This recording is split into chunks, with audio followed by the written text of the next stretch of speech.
Technical team शरारती हो गई है, पता नहीं कहाँ कहाँ। हाँ तो स्टार्ट है। टीम टीम बहुत गरीब है ससुरा, पता नहीं कहाँ इसको रख दी है। नमस्कार, स्वागत, अभिनंदन एक बार फिर से हृदय से आप सभी का स्वागत कर रहा हूँ। पता नहीं कहाँ बच गया है ये, और सारी लेट हो गया हूँ। आई एम सॉरी, बहुत बहुत। प्रधानमंत्री, मुख्यमंत्री, विधायक नहीं बन गए हैं आप। जब भी बन जाइएगा तो ऐसी उम्मीद भी है, हमारी दुआ भी है, तब इंतजार करा सकते हैं। आपको इंतजार करना पड़ेगा, ये बात ध्यान रखिए मुकेश कुमार सिंह जी, जो भी हो आप, ठीक है। हम प्रधानमंत्री नहीं है, लेकिन जो मेरे बच्चे हैं उनके लिए हम प्रधानमंत्री से कम भी नहीं है, ठीक ना। हाँ, बाबा टेंट हाउस सर आपकी क्लास लेने के लिए अभी लगन से है मेरे भाई, बहुत बहुत सॉरी।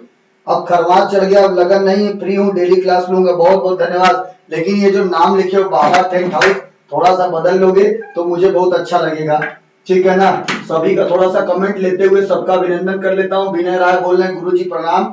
अच्छा, नीतीश कुमार सिंह कह रहे हैं ठाकुर भी आ गया है सर, बहुत बहुत स्वागत है आपका, क्योंकि हमारे कोचिंग से है क्या। अच्छा जी, प्रदीप कुमार जय हिंद, प्रतीक गुड इवनिंग, गुड इवनिंग मेरे बच्चा।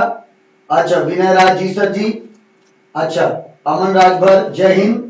आयुष जायसवाल जी गुड इवनिंग कर रहे हैं, आपको भी गुड इवनिंग। यस सर, अब हमारे लिए आप सब कुछ है। रोहित गुप्ता बहुत बहुत धन्यवाद। तो आप सभी का स्वागत और अभिनंदन। चूंकि हमारी क्लास सबसे लेट होती है, इस समय पर आप एकदम फ्री हो सकते हैं। मेरे अंदाज से या मेरा अनुमान ऐसा है कि आप सभी पी खा के एकदम मेंटेन हो गए होंगे और आराम से हमारी क्लास कर सकते हैं। जितना लेट हम ले जा सकते हैं उतना लेट, ठीक है। युवराज सिंह भी आ गए हैं, हर हर महादेव। कृष्ण कुमार यादव जी, जी सर। बाबा टेंट हाउस, अच्छा नहीं, इसमें किसी का हाथ और दिल नहीं मांगना है, प्रेम से आप सभी को रखना है व्यवस्था, ठीक है। और प्रीतम कुमार जी हैं, गुड इवनिंग, सभी के कमेंट ले लिया हूं। और विपिन यादव जी आपको बहुत बहुत अच्छा। एपीजे अब्दुल कलाम वाले भी हैं बच्चे, युवराज सिंह, हर हर महादेव। शिवा म्यूजिक वर्ल्ड आपका हार्दिक स्वागत करता है, पर इसे अपना तो बनाइए। चलिए, बहुत समय ना लेते हुए क्लास को स्टार्ट करते हैं। आज जो क्लास है वो लेक्चर बेसिस क्लास है, जिसके बारे में हम आज चर्चा करना चाहेंगे। बहुत ही इंपॉर्टेंट क्लास है, और आज जो हमारी क्लास है उस क्लास में हम बहुत सारी चीजें आज आपसे डिस्कस करेंगे, और उम्मीद है कि आपको एक एक पॉइंट, एक एक कीवर्ड चीजें बताने की कोशिश करेंगे, ठीक है। दिलीप कुमार लव यू मेरे भाई। अजीत कुमार गुड इवनिंग, और दिलीप कुमार लव यू मेरे भाई। सुमित यादव जी जय हिंद। तो ठीक है, एक बार आप लोग सेशन को शेयर कर दीजिए प्लीज, ठीक है। सेशन को एक बार आप लोग शेयर कर दीजिए और लोगों तक बता दीजिए कि हम आ गए हैं और क्लास स्टार्ट हो गई है, ठीक है। अमन राजभर गुड इवनिंग, अभी अभी जय हिंद भाई। सभी का स्वागत, अभिनंदन और वंदन करता हूं, और आज की क्लास स्टार्ट करता हूं। देखिए बच्चों, आज की क्लास में इंपॉर्टेंट चीजें, बहुत सारी चीजें इंपॉर्टेंट आने वाली है। तो ये हमारा इंट्रोडक्शन है, ठीक है, दोनों संस्थाओं का। और आज जो ये हमारा थंबनेल है, थंबनेल में आज हम चीजों को जिक्र कर देते हैं कि आज हमारा हमें पढ़ना क्या है। तो आज आपका टॉपिक जो है वो है बच्चा कि देखिए, भारतीय संविधान का हम भाग 1 पढ़ने जा रहे हैं। आज पार्ट 1 के बारे में हम आज चर्चा करेंगे, और पार्ट 1 का नाम है संघ व इसके राज्य क्षेत्र के बारे में हम बात करेंगे। यूनियन एंड इट्स टेरिटरी के बारे में हम आज बात करने वाले हैं। संविधान का पहला चैप्टर आज से स्टार्ट हो रहा है, पार्ट 1। संविधान का पहला चैप्टर हम स्टार्ट कर रहे हैं, पार्ट 1। और पार्ट 1 का जैसा कि नाम आपकी स्क्रीन पर लिखा हुआ है, संघ व इसके राज्य क्षेत्र। बहुत ही इंपॉर्टेंट सेशन है। आज हम आपको बताएंगे कि भारत के राज्य कैसे थे, किस तरीके के भारत की स्थिति बनी है, और कैसे भारत राज्यों का संघ बना है, और वर्तमान में भारत के पास कितने राज्य हैं, और जो स्वतंत्रता के बाद राज्यों का गठन हुआ, भाषाओं के आधार पर राज्यों का गठन हुआ, किस किस प्रकार से कमेटियां बनाई गई, किस किस प्रकार से समितियां बनाई गई।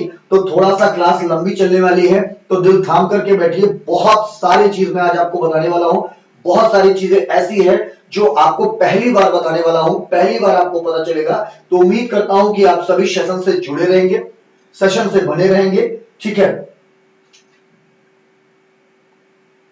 पॉलिटी की क्लास है तो राजनीति से स्टार्ट कर रहे हैं कि किसकी सरकार बन रही है। देखो बच्चा, तुम हो जनता और यहाँ पर सरकार हम है। यहाँ पर सरकार किसी का बनेगा नहीं, और इस प्रकार के राजनीतिक कमेंट करेंगे तो मैं आपको लास्ट वार्निंग दे रहा हूं, तत्काल प्रभाव से ब्लॉक कर दूंगा। ये बात ध्यान रखिए। अगर हमको मान रहते होंगे अगर हमको एक थोड़ी सी भी इज्जत करते होंगे तो दोबारा इस तरीके की बात मत करिएगा, मैं पहले ही बता दिया हूं, ठीक है।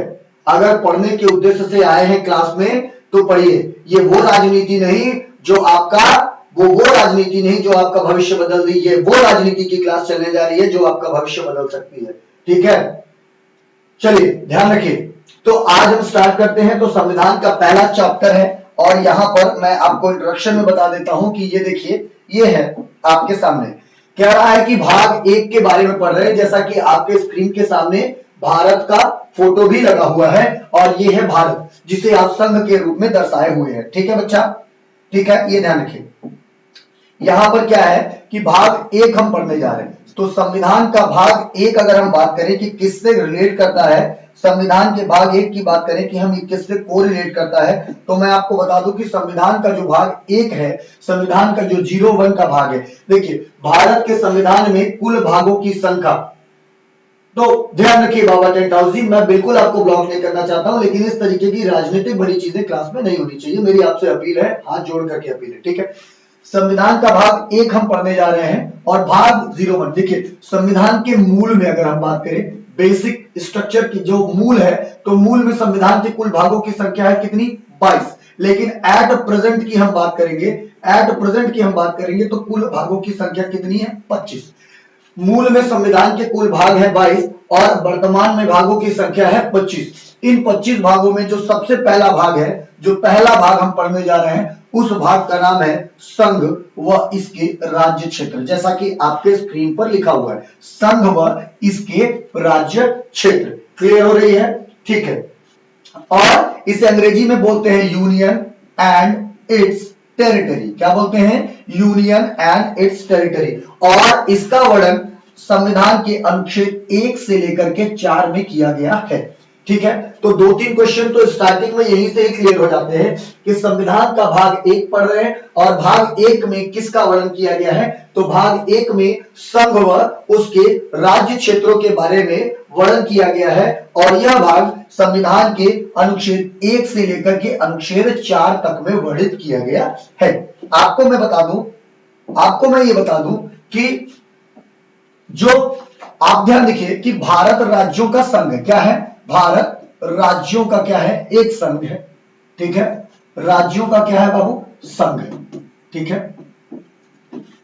अर्थात कहने का मतलब है कि भारत, अगर आप देखेंगे तो वर्तमान में 28 राज्य और 8 केंद्र शासित प्रदेश, वर्तमान में भारत 28 राज्य और यूनियन टेरिटरी कितनी, 8। इसको मिलाकर के जो स्ट्रक्चर पैदा करता है वो बनाता है भारत संघ, राज्यों का संघ बनाता है, ठीक है।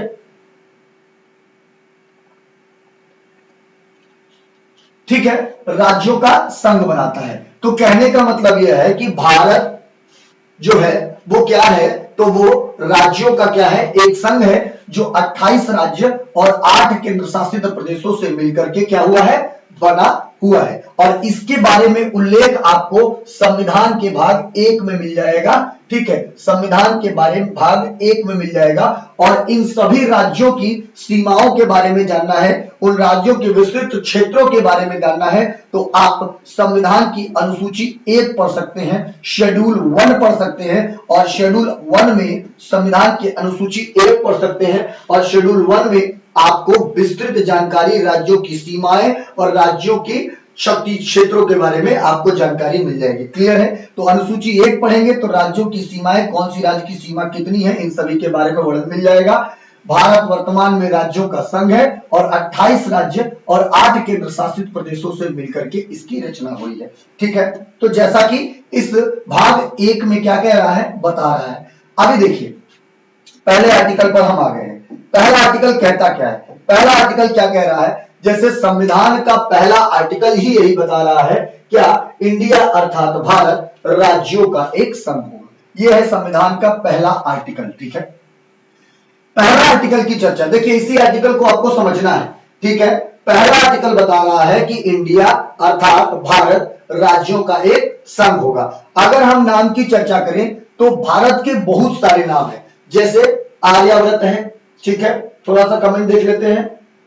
इस मैप में तो लद्दाख और जम्मू कश्मीर एक ही में है।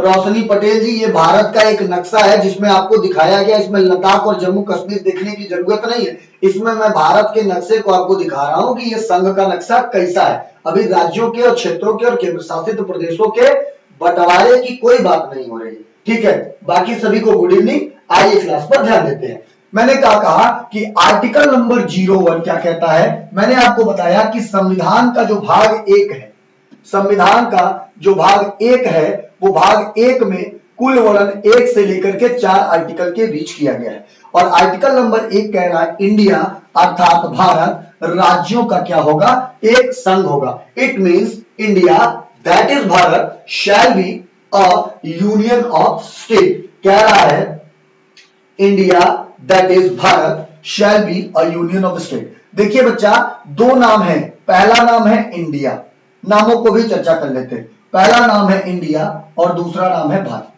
यही दो नाम संविधान में लिए गए और जब दोनों नाम ले रहे थे तो इस पर थोड़ा सा विवाद हुआ था, तो संविधान ने दोनों नाम को ले लिया। भैया ये जो है ये पौराणिक नाम है, ठीक है। ये क्या है, ये पौराणिक नाम है।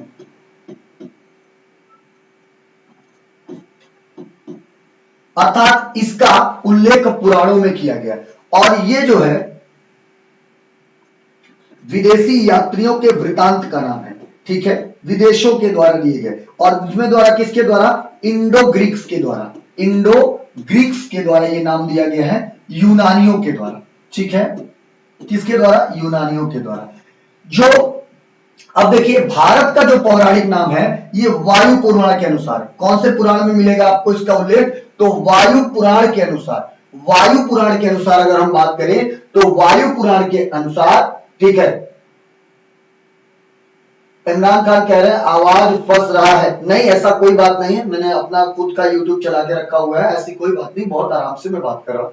देखिए भारत के अगर पौराणिक नाम की चर्चा करें बच्चों तो वायु पुराण में इसका जिक्र मिलता है। इसका जिक्र मिलता है कि हस्तिनापुर के एक राजा हुआ करते थे। कहा के, हस्तिनापुर के एक राजा हुआ करते थे और इसके राजा का नाम क्या था, दुष्यंत। क्या नाम था, राजा का नाम था दुष्यंत। और दुष्यंत और इन्हीं की पत्नी का नाम था शकुंतला। क्या नाम था, शकुंतला, ठीक। राजा दुष्यंत कहां के राजा थे, हस्तिनापुर के, और इनकी पत्नी का नाम था शकुंतला। इनसे एक पुत्र पैदा हुआ, ठीक है। इनसे एक पुत्र पैदा हुआ और उस पुत्र का नाम था भरत और इन्हीं भरत के नाम पर देश का नाम क्या रखा गया, भारत रखा गया, ठीक है। हस्तिनापुर के राज्य के बारे में यदि आपको जानकारी है तो थोड़ा सा महाभारत में आप इसकी जानकारी को प्राप्त कर सकते हैं। तो ये पौराणिक नाम है, ठीक है। इसकी कहानी थी, दुष्यंत राजा थे, शकुंतला से प्रेम करते थे और बाद में प्रेम करने के बाद ऋषि दुर्वासा का श्राप मिला शकुंतला को, वो दुष्यंत को भूल गई। बाद में अंगूठी दिखाई, उन्हें याद आ गया, जंगल में गए राजा दुष्यंत और एक बच्चे को सिंह से लड़ता हुआ, सिंह से खेलता हुआ देखे और देख करके अचंभित हो गए कि यह किसका पुत्र इतना वीरवान हो सकता है। तो उस पुत्र के साथ उसकी मां के पास गए और उसने इंट्रोडक्शन कराया तो उन्हें पता चला कि ये उन्हीं का पुत्र है। तो बाद में अपनाए, वही भरत के नाम पर देश का नाम पड़ा है भारत। और इंडो ग्रीक्स की बात करेंगे, यूनानियों की बात करेंगे बच्चा, तो ये जो है स को अ बोलते थे, ई बोलते थे। और एक नदी थी भारत में सिंधु। क्या नाम थी, सिंधु। सिंधु नदी को ये स नहीं बोल पाते थे तो अ बोलते थे, अर्थात सिंधु को ये बोलते थे इंदु। क्या बोलते थे, इंदु। और ये ग्रीक वर्ड इंडोस, INDOS से इसका निर्माण हुआ है, तो सिंधु को ये इंदु बोलते थे और बाद में इसी से INDIA इंडिया का निर्माण हुआ है। तो इंडिया ये नाम है और भारत पौराणिक नाम है। क्लियर है। तो इस तरीके से दुष्यंत और शकुंतला पुत्र भरत के नाम पर, बहुत सुंदर श्रवण यादव जी, ठीक है। शिल्पी यादव यस तक क्लास में पढ़ाए थे, बहुत बहुत धन्यवाद। चलिए ठीक है, तो ये जो है आपको पौराणिक नाम मिल रहा है किसका, तो दो नामों पर मत है और दोनों नामों का मत जो है मेरे अंदाज से ये क्लियर हो गया होगा। अगर स्क्रीनशॉट लेना है तो आप स्क्रीनशॉट ले सकते हैं, ठीक है। सर तब वास्को डिगामा ने किसकी खोज की थी, बच्चा यही पढ़ाने का स्टैंडर्ड होता है, पढ़ाने का तरीका होता है। बाबू भारत की खोज वास्को डिगामा ने नहीं की थी, ये जो भी पढ़ाता है वो पागल है, महाप्रचंड बकलोल है, समझ पा रहे हो। भारत के लिए समुद्री मार्ग की खोज किया था वास्को डिगामा ने, ना कि भारत की खोज किया था। अरे वास्को डिगामा के खानदान का अस्तित्व नहीं था जब भारत का अस्तित्व था। क्लियर हो रही है मेरी बात? 1498 में Vasco D gamma Bharat Europe से आया था, पुर्तगाल से आया था, और भारत आने के लिए उसने समुद्री मार्ग की खोज की थी, क्योंकि उधर कुस्तुनतुनिया प्रांत पर कब्जा हो गया था। किसका? अरबों का कब्जा हो गया था। तो क्या हुआ था कि उधर से ये आ नहीं सकते थे, वो सारा रास्ता खैबर मकबूल वाला जो रास्ता होता था उसको बंद कर दिया गया था। तो उधर से ना आने की वजह से, क्योंकि उधर से आते तो लूटपाट हो जाती, छीन लिए जाते, ठीक है। तो हाँ, तो वास्को डी गामा ने भारत के लिए बाबू समुद्री मार्ग की खोज, निकला था अमेरिका के लिए, रास्ता भटक करके आ गया भारत के लिए, तो उसने समुद्री मार्ग की खोज की थी बच्चा, ये सही तरीका है, ठीक है। रुद्रनाथ पांडे जी, क्लियर है? तो ये ध्यान रखिए। हाँ जी, तो ये आपका ये हो गया, ठीक है। अभी मैं बता रहा हूं कि क्या, अब देखिए, एक तो नाम वाला मैटर क्लियर हो गया।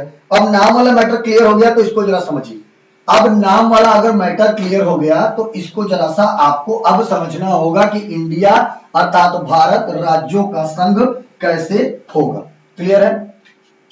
मैंने बताया कि इंडिया अर्थात भारत किसका संघ है बच्चे? तो राज्यों का क्या है? संघ है। तो भैया 3 प्रकार के राज्य लिए जाते हैं। कितने प्रकार के राज्य लिए जाते हैं? 3 प्रकार के राज्य, ठीक है। 3 प्रकार के राज्यों के बारे में बताया है। कितने प्रकार के राज्यों के बारे में बताया है? 3 प्रकार के।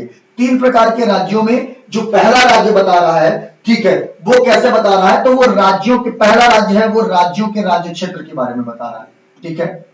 राज्यों के राज्य क्षेत्र के बारे में, कैसे राज्य होंगे, कैसे राज्यों का संघ होगा, तो राज्यों के राज्य क्षेत्र के बारे में। जैसे कैसे राज्य क्षेत्र बच्चा? जैसे उत्तर प्रदेश है, जैसे मध्य प्रदेश है, जैसे आंध्र प्रदेश है, ऐसे राज्यों के राज्य क्षेत्र के बारे में बता रहा है। तो पहला राज्य है राज्यों के क्षेत्र। दूसरा राज्य क्या है बाबू? दूसरा राज्य है संघ, संघ क्षेत्र। कैसा बाबू? संघ क्षेत्र के बारे में। दूसरा किस प्रकार का राज्य है? वो है संघ क्षेत्र के बारे में। जैसे बाबू आप यूनियन टेरिटरीज के बारे में या केंद्र शासित प्रदेशों के बारे में ले लो तो वो 2 प्रकार के राज्य। और तीसरा ऐसे राज्य, ऐसे राज्य जिसे अर्जित किया जाए। क्या किया जाए? ऐसे राज्य जिसे अर्जित किया जाए। बहुत एक्सप्लेन करके बता रहा हूं बाबू, कोई बताएगा नहीं, ये ध्यान रखो, समझ लो। क्या रहा है कि इंडिया अर्थात भारत राज्यों का संघ होगा। तो कैसे राज्यों का संघ होगा? तो 3 टाइप के राज्यों का संघ होगा। पहला राज्य क्या है कि राज्यों के राज्य क्षेत्र, अर्थात उत्तर प्रदेश, मध्य प्रदेश, आंध्र प्रदेश, एमपी 2 बार लिख दिया हूं, सॉरी माफी चाहूंगा। उत्तर प्रदेश, यूपी, एमपी, आंध्र प्रदेश, तेलंगाना, गुजरात, महाराष्ट्र, ऐसे राज्यों का होगा, ठीक है। तो यह हो गया। दूसरा क्या है कि संघ क्षेत्र अर्थात यूनियन टेरिटरी अर्थात केंद्र शासित प्रदेश। और तीसरा है ऐसे राज्य जिसे अर्जित किया जाए, अर्थात भारत किसी राज्य पर युद्ध करके उसे जीत लेगा और भारत में मिला लेगा, ऐसे राज्य क्षेत्रों को शामिल किया जाएगा। अर्थात 3 प्रकार के राज्य। कितने प्रकार के?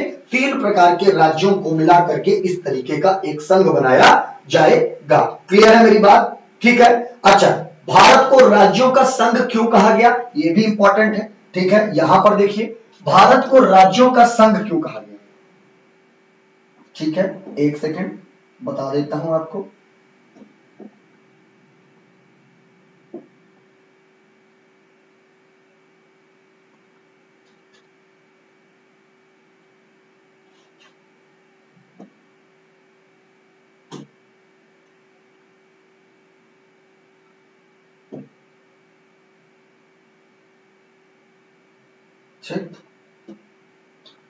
ठीक है, देखो भारत को राज्यों का संघ क्यों कहा गया?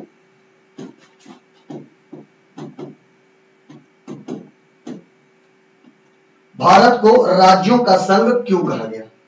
एक्चुअली भारत को राज्यों का संघ क्यों कहा गया, इसके पीछे का कारण क्या है? तो बाबू समझो कि अमेरिका की विपरीत, जैसे भारत के जो राज्य थे, जैसे जब इंडिया का विलय हुआ, जैसे मान लो कि ये इंडिया का नक्शा है, ठीक है, ये इंडिया का नक्शा है, आप समझ पा रहे हो,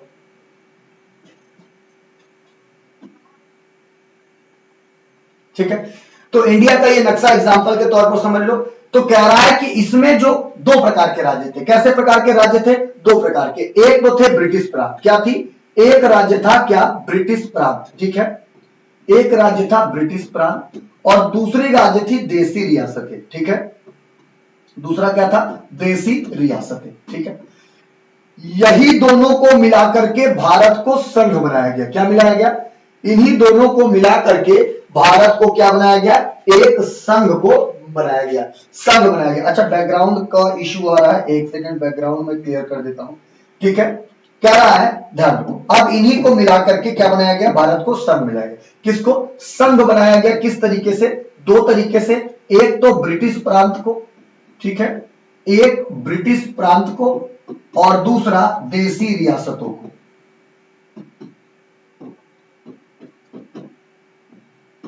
इन दोनों को मिलाकर के भारत को क्या बनाया गया बाबू, संघ बनाया गया। लेकिन ये ध्यान रखो कि भारत में उसके राज्यों का विलय, किसका, ब्रिटिश प्रांत तो हमको अंग्रेजों ने हुबहू दे दिए, लेकिन देसी रियासतों और ब्रिटिश प्रांत दोनों को मिलाकर के संघ बनाया गया। क्या रहा है कि भारत में जो राज्य थे, यही सब राज्यों का जो विलय हुआ, किसका, राज्यों का जो भारत में विलय हुआ, इन राज्यों की इच्छा के बगैर हुआ। मतलब ऐसा नहीं कि राज्यों ने कहा कि हमको मिला लीजिए और मिला करके हमको संघ बना दीजिए, ऐसा बिल्कुल भी नहीं है, बल्कि राज्य नहीं चाहते थे भारत में शामिल होना, तो भी उन्हें भारत में मिला लिया गया। अर्थात राज्यों का विलय उनकी इच्छा के विरुद्ध हुआ। क्या हुआ, उनकी इच्छा के विरुद्ध किया गया। लेकिन अमेरिका के विपरीत किया गया। किसका, आप ये ध्यान रखिए कि यूनाइटेड स्टेट ऑफ अमेरिका में राज्यों का विलय राज्यों की इच्छा से हुआ, लेकिन भारत में, ठीक है, लेकिन सुनो भैया, अमेरिका में राज्यों का विलय अमेरिका के इच्छा के विरुद्ध। देखो जैसे कैसे आपको बता देता हूं, ऐसे समझो जरा, इसको देखो, मैं बैकग्राउंड सही कर देता हूं, एक सेकेंड, एक सेकेंड, एक सेकेंड,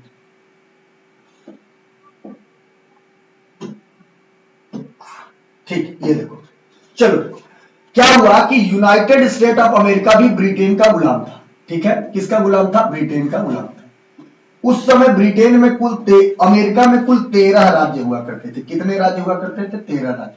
जब अमेरिका को आजादी मिली 1774-76 के आसपास आजादी मिली थी, तो जब अमेरिका को आजादी मिली तो अमेरिका के 13 राज्यों ने अपने बीच एग्रीमेंट किया। क्या किया, एग्रीमेंट किया कि क्यों ना हम 13 राज्य अपनी थोड़ी थोड़ी शक्ति दे करके किसी एक शक्तिशाली केंद्र का निर्माण करते हैं। किसका निर्माण करते हैं, केंद्र का निर्माण करते हैं। तो ये समझो कि ये अमेरिका हो गया और इसके राज्य हो गए ऐसे, ठीक है, ऐसे।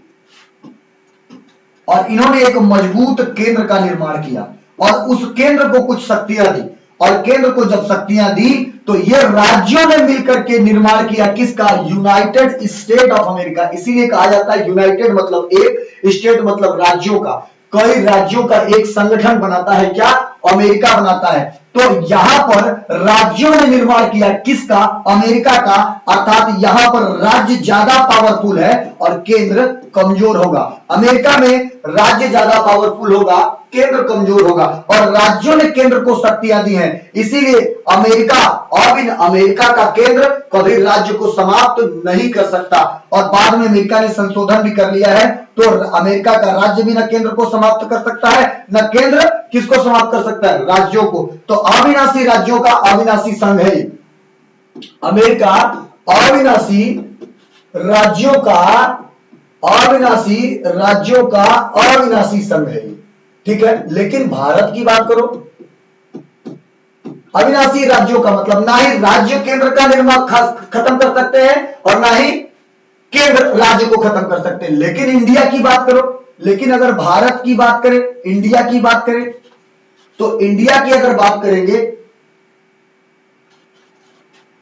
मैं लेट आया था आज, कोई बात नहीं। अरे भाई सुधीर यादव, अच्छा ये सर वॉइस सही नहीं आ रही। अच्छा कोशिश कर रहा हूं कि वॉइस क्लियर आएगी, थोड़ा ध्यान से रखिए। क्या कह रहा है, थोड़ा आप लोग बने रहिए।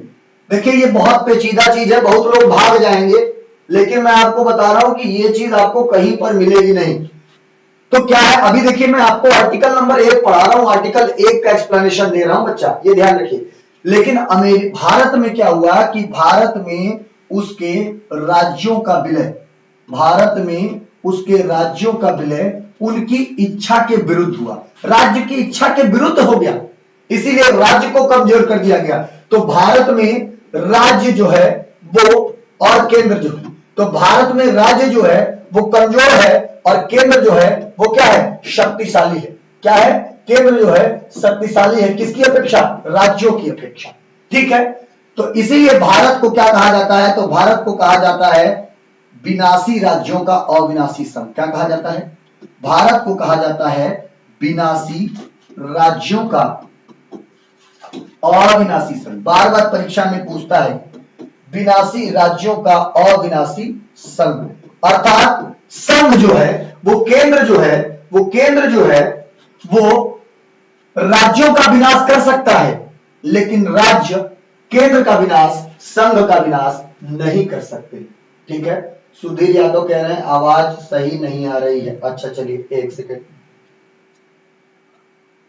ठीक है, अभी जरा सा बताइए, कुछ दिक्कतें हैं, ठीक हो जाएंगी कुछ दिनों में, बिल्कुल सही हो जाएंगी, आप एकदम परेशान मत रहिए। ठीक है, तो मैंने बताया कि भारत में राज्यों का विलय राज्यों की इच्छा के विरुद्ध हुआ है, इसीलिए केंद्र को ज्यादा मजबूत किया गया है और राज्य को कमजोर किया गया है। भारत को अविनाशी राज्यों का विनाशी राज्यों का अविनाशी संघ कहा गया है, अर्थात कभी भी केंद्र राज्यों का विनाश कर सकता है, लेकिन उसके राज्य किसका विनाश नहीं कर सकते, केंद्र का विनाश नहीं कर सकते। ठीक है, नहीं बिल्कुल नहीं, मैं दूर किया हूं। इमरान खान कह रहे हैं क्लास शेयर कर दिए, बिल्कुल धन्यवाद, बहुत बहुत धन्यवाद। ठीक है, सौरभ सिंह रघुवंशी का सादर प्रणाम, सादर है नमस्कार सौरभ जी। राहुल यादव सर वॉइस कम कर दिए, अच्छा आप कंटिन्यू कीजिए। ठीक है, तो ये देखिए कि क्या है कि भारत विनाशी राज्यों का अविनाशी संघ है, अर्थात राज्य कभी संघ का विनाश नहीं कर सकते, लेकिन संघ किसका विनाश कर सकते हैं, राज्यों का विनाश कर सकते हैं। अब हम आ जाते हैं आर्टिकल नंबर 1 पर, तो वही कह रहा है आर्टिकल नंबर 1 पर हम आ जाते हैं। ठीक है, आर्टिकल नंबर 1 पर आ जाते हैं और एक कह रहा है कि संघ, एक सेकेंड भैया, चलिए आर्टिकल नंबर 1 पर हम आ जाते हैं, तो यही कह रहा है कि इंडिया अर्थात भारत राज्यों का संघ होगा। मैंने 3 प्रकार के राज्य आपको इसमें बता दिए। ठीक है, सौरभ सिंह रघुवंशी आपको बहुत बहुत प्रणाम, धन्यवाद, बहुत दिन बाद आप मिले हैं, आपसे मुलाकात किए काफी दिन हो गया, आप आए, बहुत अच्छा लगा, धन्यवाद। ठीक है, तो ध्यान रखिए कि कह रहा है कि इंडिया अर्थात भारत राज्यों का एक संघ होगा। संघ क्यों होगा, इसको मैंने आपको बता दिया कि भारत में और अमेरिका में क्या फर्क है। अमेरिका में राज्यों ने मिलकर के केंद्र का निर्माण किया है और भारत में राज्यों ने केंद्र का निर्माण नहीं किया है, बल्कि राज्यों का विलय क्या हुआ, जबरी हो गया है। राज्यों का विलय उनकी इच्छा के विरुद्ध किया गया है, इसीलिए भारत में केंद्र को ज्यादा शक्तिशाली बनाया गया है, राज्य को कमजोर बनाया गया है, अर्थात केंद्र के पास अवशिष्ट शक्तियां भी हैं और अमेरिका में राज्यों को ज्यादा शक्तिशाली बनाया गया अपेक्षाकृत केंद्र के, इसीलिए अमेरिका में अवशिष्ट शक्तियां राज्यों के पास है, न कि केंद्र के पास। क्लियर है। अब देखिए आर्टिकल नंबर 2 पर चलते हैं बच्चे, देखो आर्टिकल नंबर 2 कह रहा संघ में, किसमें, संघ में नए राज्यों का प्रवेश या स्थापना। क्लियर है, क्या कह रहा है, संघ में नए राज्यों का प्रवेश या स्थापना। मैंने अभी आपको बताया कि भारत राज्यों का क्या है, एक संघ है। जैसे कि मैंने आपको एक फिगर बनाया इंडिया का, ठीक है, एक आसानी से आप फिगर इसको समझ लीजिए कि मैंने एक फिगर बना करके आपको बताया। ठीक है,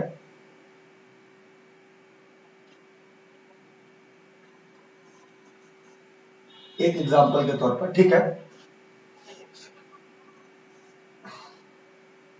ठीक, ये स्ट्रक्चर है किसका, संघ का, और कह रहा है संघ में नए राज्यों का प्रवेश या स्थापना। तो जाहिर सी बात है कि ये पूरा संघ है, ये पूरा संघ है और इसमें नए राज्यों का प्रवेश कर रहा है। क्या कह रहा है, नए राज्यों का प्रवेश। तो बाबू जो नए राज्यों का प्रवेश हो रहा है वो नए राज्य आ कहां से रहे हैं, तो जाहिर सी बात है कि संघ तो ये पूरा है, अर्थात कहने का मतलब है कि बाहर से। कहां से आएंगे, बाहर से।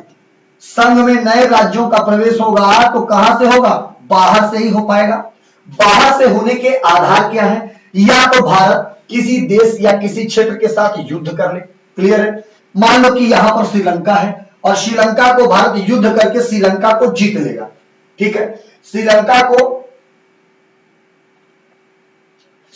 को भारत युद्ध करके क्या कर लेगा, जीत लेगा। तो जीत लेगा तो इस श्रीलंका को अपने में शामिल करेगा कि नहीं करेगा, ये बताओ। शामिल करेगा तो कैसे, एक तो हो सकता है युद्ध के द्वारा शामिल कर ले, और दूसरा मान लो मित्रता के द्वारा। किसके द्वारा, संधि के द्वारा।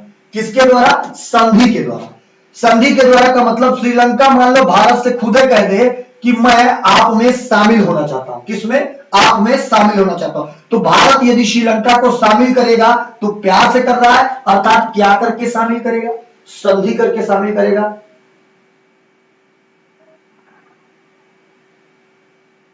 ठीक है, क्या कह रहा कि शामिल करेगा, ठीक है, क्लियर हो रही है। तो दो ही रीजन हो सकते हैं, एक तो युद्ध के द्वारा और दूसरा जो है संधि के द्वारा शामिल करेगा। तो इस प्रकार का राज्य यदि भारत में लाया जाएगा तो किस आर्टिकल के तहत लाया जाएगा, तो बाबू आर्टिकल नंबर 2 के तहत। कह रहा संघ में नए राज्यों का प्रवेश या स्थापना कैसे कराया जाएगा, नए राज्यों का प्रवेश, तो दो आधार पर कराया जा सकता है। पहला आधार होगा युद्ध और दूसरा आधार होगा संधि। पहला आधार होगा युद्ध, दूसरा आधार होगा संधि। तो बाबू आज तक हमने युद्ध के आधार पर किसी को शामिल नहीं किया, लेकिन संधि के आधार पर हमने शामिल किया है, ठीक है, संधि के आधार पर हमने शामिल किया है। किसे शामिल किया है, सिक्किम को शामिल किया है। किसे शामिल किया है, सिक्किम को शामिल किया है, ठीक है, सिक्किम को हमने शामिल किया है। जरा मैं आपको दिखाता हूं सिक्किम वाला, परेशान मत रहो, देखो दिखाता हूं आपको सिक्किम का, ठीक है, एक सेकेंड।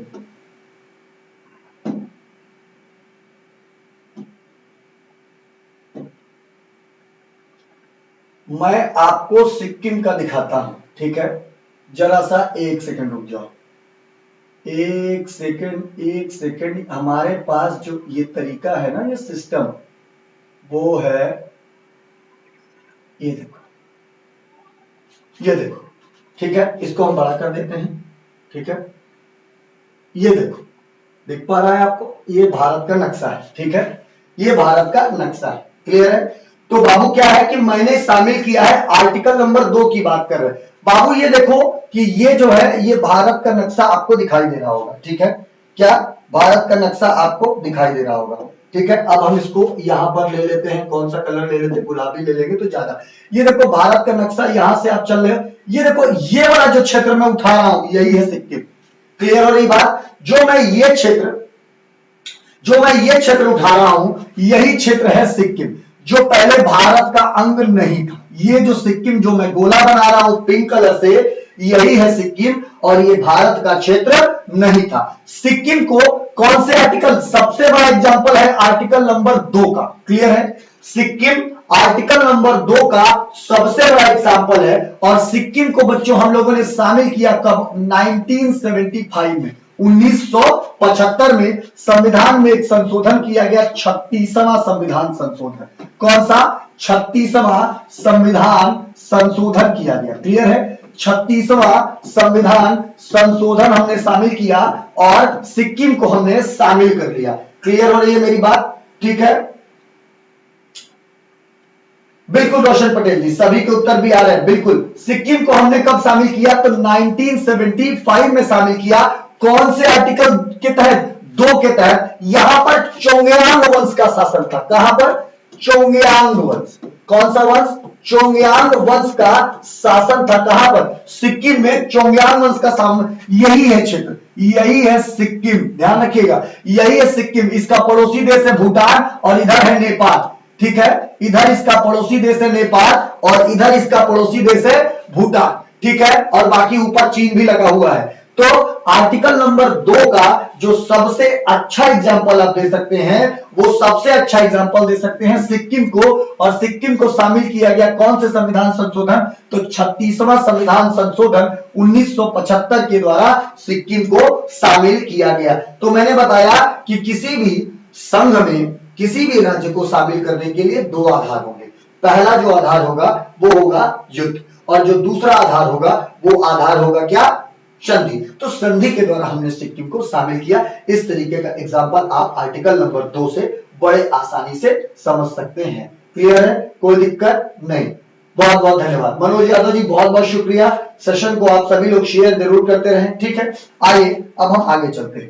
तो ये मैंने आपको आर्टिकल नंबर 2 का जो एग्जाम्पल बताया बच्चे, आर्टिकल नंबर 2 का जो हमने एग्जाम्पल बताया, तो वो आपको उम्मीद है कि आपको समझ में आया होगा कि संघ में नए राज्यों का प्रवेश और स्थापना किस तरीके से किया जा सकता है।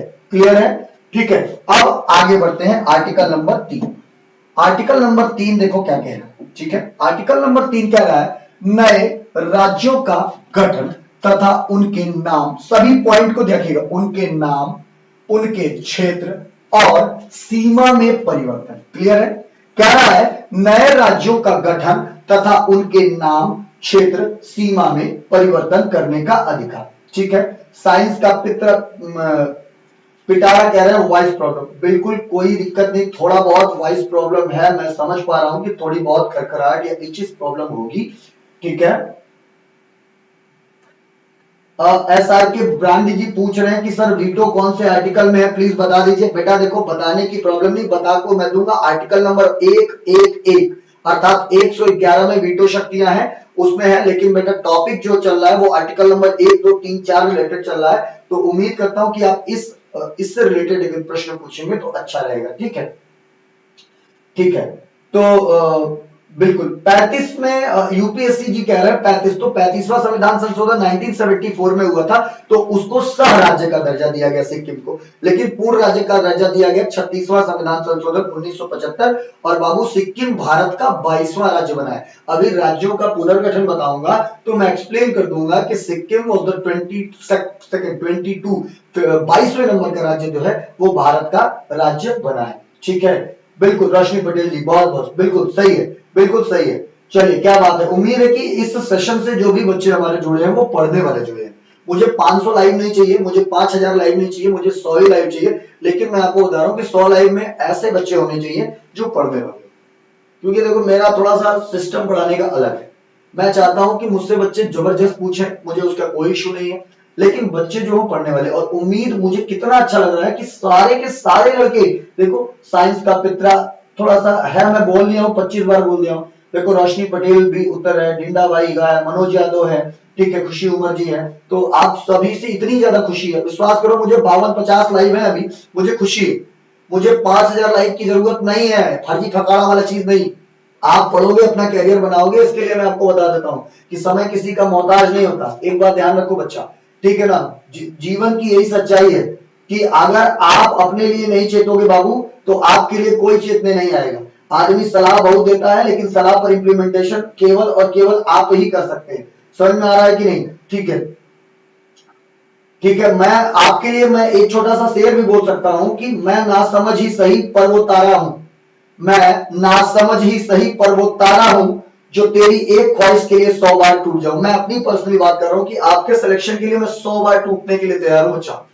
आप लोगों के सिलेक्शन के लिए मैं 100 बार टूटने के लिए तैयार हूं, लेकिन आप तोड़ोगे सिस्टम से तब। मैं ऐसे मजाक में नहीं, पढ़ोगे तब। मैं एक बार फिर से बता रहा हूं, समझिएगा कि मैं नासमझ ही सही पर वो तारा हूं, मैं नासमझ ही सही पर वो तारा हूं जो तेरी एक ख्वाहिश के लिए 100 बार टूट जाऊं, ठीक है। तो कोशिश रहती है हमारा, थोड़ा सा मतलब ये रहता है कि कम से कम हमारे बच्चे पढ़ें और खुशी मिलती है, ठीक है। चलिए भैया, तो क्या कह रहा है बच्चा, बहुत मेहनती है मास्टरमाइंड, थैंक यू सर। आशीष यादव जी 40 क्या है आशीष, यही सब है क्लास में, थोड़ा 40-40 में ग्राम पंचायतों का गठन है यार। आर्टिकल 200-250 आर्टिकल दिमाग में घुसेड़ के रखा हूं, इसे उल्टा सीधा इस तरीके से पूछोगे तो टाइम वेस्ट होगा, ठीक है। बहुत सारे आर्टिकल याद करके रखा हूं, ठीक है। आसाम किस अनुच्छेद से अलग हुआ है? आसाम पहले से ही बाबू प्रिंसली स्टेट था, ठीक है। वो पश्चिम बंगाल के क्षेत्र में अंग्रेजों के जमाने से ही था, उसका अस्तित्व नहीं, अनुच्छेद परिच्छेद से अलग नहीं हुआ बाबू। रोहित गुप्ता लव यू मेरे भाई। नोट्स मिलता है सर, बिल्कुल देता हूं नोट्स। 69,000 शिक्षक भर्ती में आपने भी कमाल किया था, बहुत बहुत धन्यवाद। चलिए आगे बढ़ते हैं। तो नए राज्यों का, अब देखिए 2 आर्टिकल आपको समझा चुका हूं, तीसरे आर्टिकल आते हैं। कह रहा नए राज्यों का गठन तथा उनके नाम, क्षेत्र और सीमा में परिवर्तन। बहुत आसान है बच्चा कि क्या क्या। अच्छा, आप नए राज्यों का गठन देखिए, जैसे मैंने आपको आर्टिकल नंबर 2 बताया था, आर्टिकल नंबर 2 में मैंने आपको बताया था कि ये भारत है, समझो। ये फिर से मैं एक जल्दी से स्ट्रक्चर बना दे रहा हूं भारत का।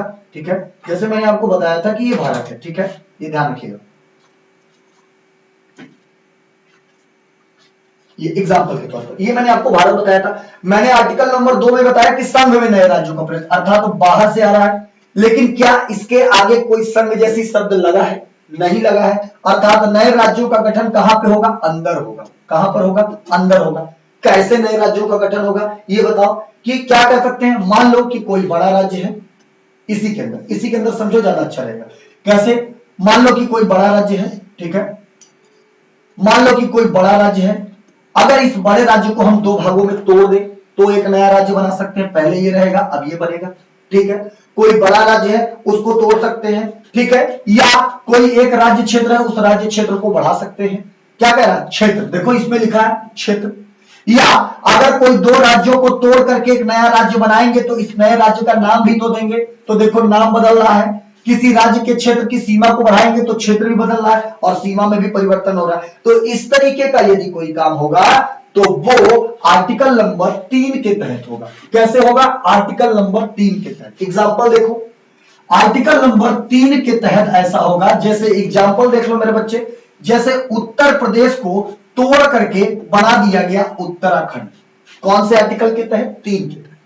उत्तर प्रदेश को तोड़ करके बना दिया उत्तराखंड। कै तारीख को बनाया रे बच्चा? 9 नवंबर 2000 को बनाया। 9 नवंबर 2000, राज्य पुनर्गठन अधिनियम 2000। उत्तर प्रदेश से बना उत्तराखंड, नाम बदला, क्षेत्र बदला, सीमा बदला। कौन सा आर्टिकल? 3 लागू हो गया। और एग्जांपल, जैसे बाबू छत्तीसगढ़ या मध्य प्रदेश से क्या बना दिया? छत्तीसगढ़ बना दिया। छत्तीसगढ़ ये बनाया बाबू 1 नवंबर 2000 को, 1 नवंबर 2000 को। तो ये कौन से आर्टिकल के तहत बना? आर्टिकल नंबर 3 के तहत। और ले लो बाबू, बिहार से क्या बनाया? बिहार से बनाया झारखंड, 15 नवंबर 2000 को। अभी आगे इसका डिस्क्रिप्ट बताऊंगा। 15 नवंबर 2000 को किस आर्टिकल के तहत बनाया? 3। और एग्जांपल ले लो बाबू, आंध्र प्रदेश से बनाया तेलंगाना को, आंध्र प्रदेश से बनाया तेलंगाना को कै तारीख को? 2 जून 2014 को बनाया। 2 जून 2014 को बनाया। कहने का मतलब है कि इस तरीके की कोई भी कार्य होगा तो कौन से आर्टिकल के तहत होगा? आर्टिकल नंबर 3 के तहत होगा। किसके तहत होगा? आर्टिकल नंबर 3 के तहत इस तरीके का कार्य होगा। क्लियर हो रही है मेरी बात? अभी ध्यान दो इस तरीके का। अब ध्यान दो कि आर्टिकल नंबर 3 में खास बात यह है कि यदि इस तरीके का कार्य करना होगा, आर्टिकल नंबर 3 में खास बात यही है कि यदि इस तरीके का कार्य करना होगा तो इस तरीके के कार्य करने से पहले राष्ट्रपति की मंजूरी आवश्यक होगी। किसकी मंजूरी? राष्ट्रपति की मंजूरी आवश्यक होगी। ये बहुत इंपॉर्टेंट लाइन है, राष्ट्रपति की मंजूरी आवश्यक होगी। यदि राज्य को बनाना है या राज्य के नाम में या राज्य की सीमा में या राज्य के क्षेत्र में परिवर्तन करना है तो इस तरीके का कार्य करने से पहले राष्ट्रपति की पूर्व मंजूरी लेना आवश्यक होगा। ये बहुत इंपॉर्टेंट लाइन है, ठीक है, ये बहुत इंपॉर्टेंट लाइन है, ठीक है। एक चीज खास बात यह है कि ये तो राज्यों के गठन की बात है। क्या यूनियन टेरिटरी भी बनाया जा सकता है? क्या केंद्र शासित प्रदेश भी बनाया जा सकता है आर्टिकल नंबर 3 के तहत? बच्चा बहुत इंपॉर्टेंट है, ये जान जाइए। ये कोई नहीं बताएगा, गारंटी मैं लिख के दे रहा हूं, कोई नहीं बताएगा आपको, ये जान जाओ। कह रहा है ये तो राज्यों से राज्य को तोड़ करके नया राज्य या राज्य के क्षेत्र को बढ़ा दिए या राज्य की सीमा को बढ़ा दिए, लेकिन क्या यूनियन टेरिटरी का भी निर्माण किया जा सकता है? क्या केंद्र शासित प्रदेशों का भी निर्माण किया जा सकता है? यस। तो बाबू यूनियन टेरिटरी का निर्माण ये कब अस्तित्व में आया? ये केंद्र शासित प्रदेश कब अस्तित्व में आएंगे इसके लिए? तो बाबू मैं आपको एक बात बता दूं कि संविधान में एक संशोधन किया गया। कौन सा संशोधन किया गया? 18वां संविधान संशोधन। ये ध्यान रखना, 18वां संविधान संशोधन किया गया 1966 में। कब किया गया? 18वां संविधान संशोधन 1966 में किया गया। ये तब जब पंजाब से एक नया यूटी बन रहा था। पंजाब से एक नया यूटी बन रहा था, कौन सा? चंडीगढ़। कौन सा? चंडीगढ़। तो इस समय यह पावर दिया गया कि यस, अगर केंद्र शासित प्रदेशों का गठन किया जाता है तो वो भी आर्टिकल नंबर 3 के तहत होगा। ठीक है। यदि केंद्र शासित प्रदेशों का भी गठन किया जाता है तो वो भी आर्टिकल नंबर 3 के तहत होगा, और ये अस्तित्व में आया 18वां संविधान संशोधन 1966। और इसी समय 1966 में ही मैं आपको बता दूं कि पंजाब से कट के हरियाणा भी बना था। 1 नवंबर 1966 को पंजाब से कटकर हरियाणा का भी गठन हुआ और चंडीगढ़ को एक केंद्र शासित प्रदेश के रूप में भी सृजित किया गया, क्योंकि हरियाणा और पंजाब के बीच एक विवादित जगह है चंडीगढ़। हरियाणा और पंजाब के बीच एक विवादित जगह है चंडीगढ़। कमेंट ले लेता हूं, यूपी से यूके 2 नवंबर, बिल्कुल। ओ खुशी नहीं है भाई, लड़का है लड़की नहीं। ओके, ये क्या लड़का लड़की सब छोड़ो बाबू। एमपी से छत्तीसगढ़, बहुत सुंदर। 3 का कुछ है कि ओनली 3? पंजाब से चंडीगढ़, जय जय। ये प्रदीप चौहान जी अगर दोबारा इस तरीके का कार्य किए तो बिल्कुल सही नहीं होगा बाबू, मैं आपसे अपील कर रहा हूं, प्लीज ध्यान रखो, ठीक है। ये इस तरीके का काम बिल्कुल मत करिए बाबू, ठीक है, ये ध्यान रखिएगा। अच्छा, उसके बाद एक बात ध्यान रखिए कि अगर किसी राज्य को तोड़ा जा रहा है या किसी राज्य के क्षेत्र को बढ़ाया जा रहा है तो एक तो राष्ट्रपति की पूर्व मंजूरी है आवश्यक। इसके अलावा राष्ट्रपति उस राज्य, जिस राज्य से कोई राज्य बन रहा है, राष्ट्रपति उस राज्य के विधानमंडल का मत जानने के लिए भी, विधानमंडल का मत जानने के लिए भी एक सिफारिश भेज सकता है, ठीक है। एक समय सीमा के अंदर राष्ट्रपति भेजता है कि विधानमंडल अपना मत दे कि उस राज्य के गठन के लिए या नए राज्य के सीमा को बढ़ाने के लिए या बनाने के लिए उस विधानमंडल का क्या मत है, एक समय सीमा के बाद। यदि राज्य विधानमंडल अपना मत नहीं भेजता है तो भी यदि राष्ट्रपति अनुमति दे देता है संसद में वो बिल पारित करने के लिए, तो संसद में वो बिल पेश हो सकता है। ये भी इंपॉर्टेंट है, क्लियर है। आर्टिकल नंबर 3 कंप्लीट हो गया। अब चलते हैं आर्टिकल नंबर 4, ध्यान दो। आर्टिकल नंबर 4 में चलते हैं। आर्टिकल नंबर 4 आपके सामने है, ठीक है। कह रहा है कि आर्टिकल नंबर 4 ध्यान दीजिए, कह रहा है आर्टिकल नंबर 4 क्या कह रहा है, कह रहा है कि अनुच्छेद 2, अभी जो आपने पढ़ा, क्या पढ़ा, संघ में नए राज्यों का प्रवेश। अनुच्छेद 2, संघ में नए राज्यों का प्रवेश, ठीक है। मैं बार बार आपसे अपील कर रहा हूं, खासकर प्रदीप चौहान और दीपक यादव जो 2 बार लिखी हैं, ये जो जय अखिलेश और जय योगी और जय मोदी वाला कार्य कर रहे हैं, यदि आपको इस तरीके का काम करना है तो प्लीज आप इस चैनल से चले जाइए, मुझे आपकी कोई जरूरत नहीं, ठीक, मुझे आपकी कोई आवश्यकता ही नहीं है।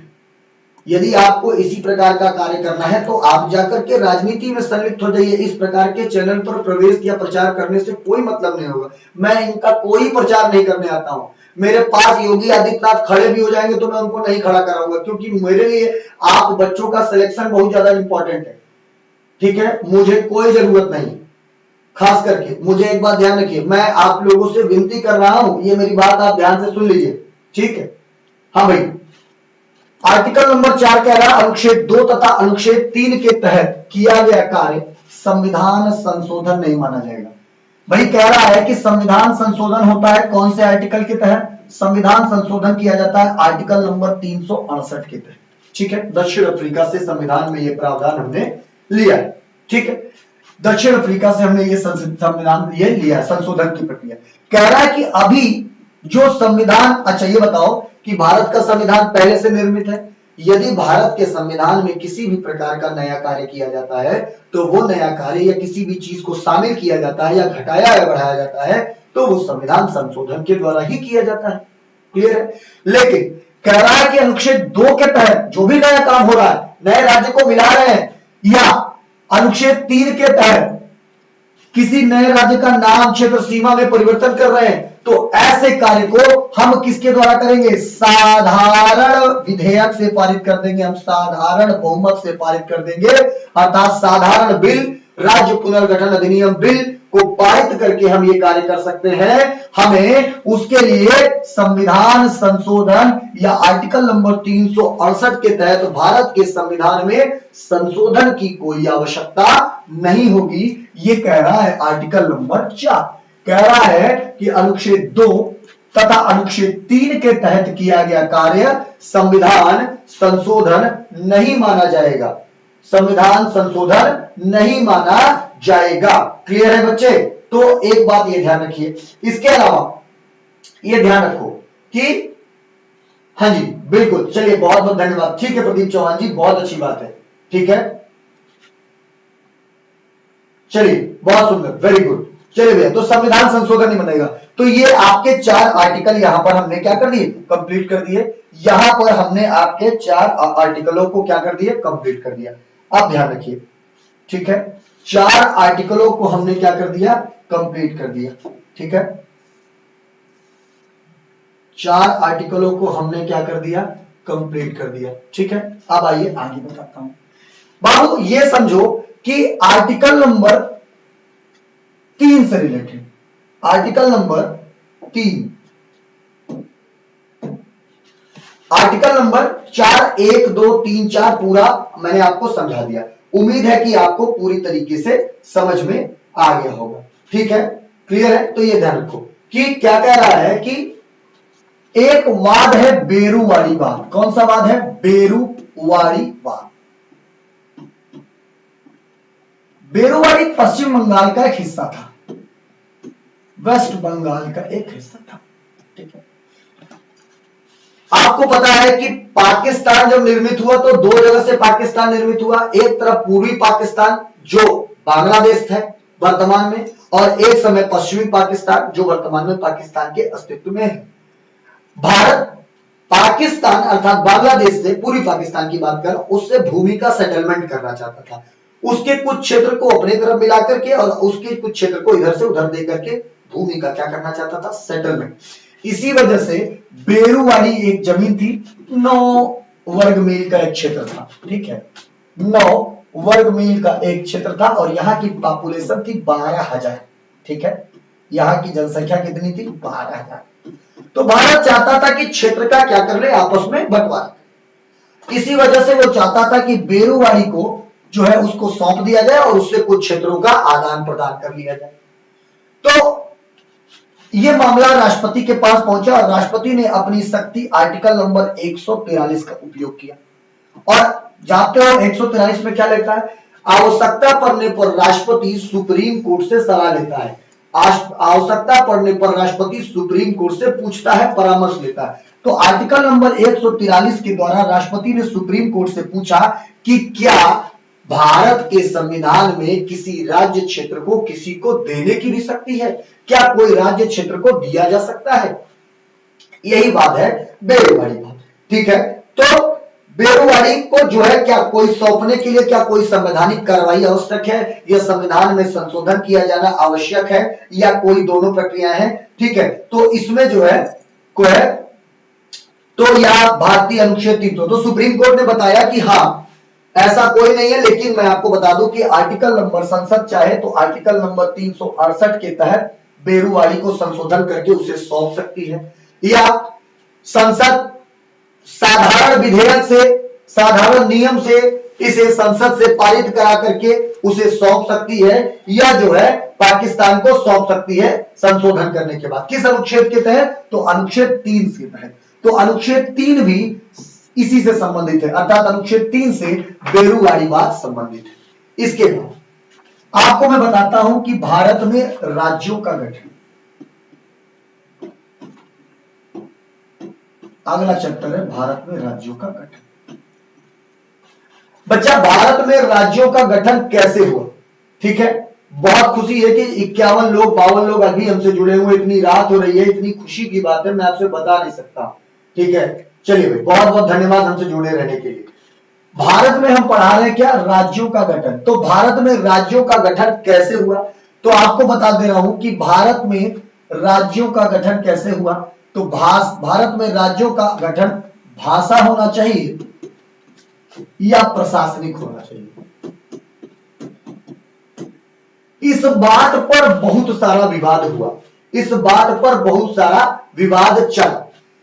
बाबू 1947 के बाद से ही, 1947 के बाद से ही भारत में राज्यों के गठन के लिए पुनर्जोर तरीके से मांग होने लगा। बहुत मस्त कहानी सुनाने जा रहा हूं, सुनो, और बहुत इंपॉर्टेंट है, समझो इसको।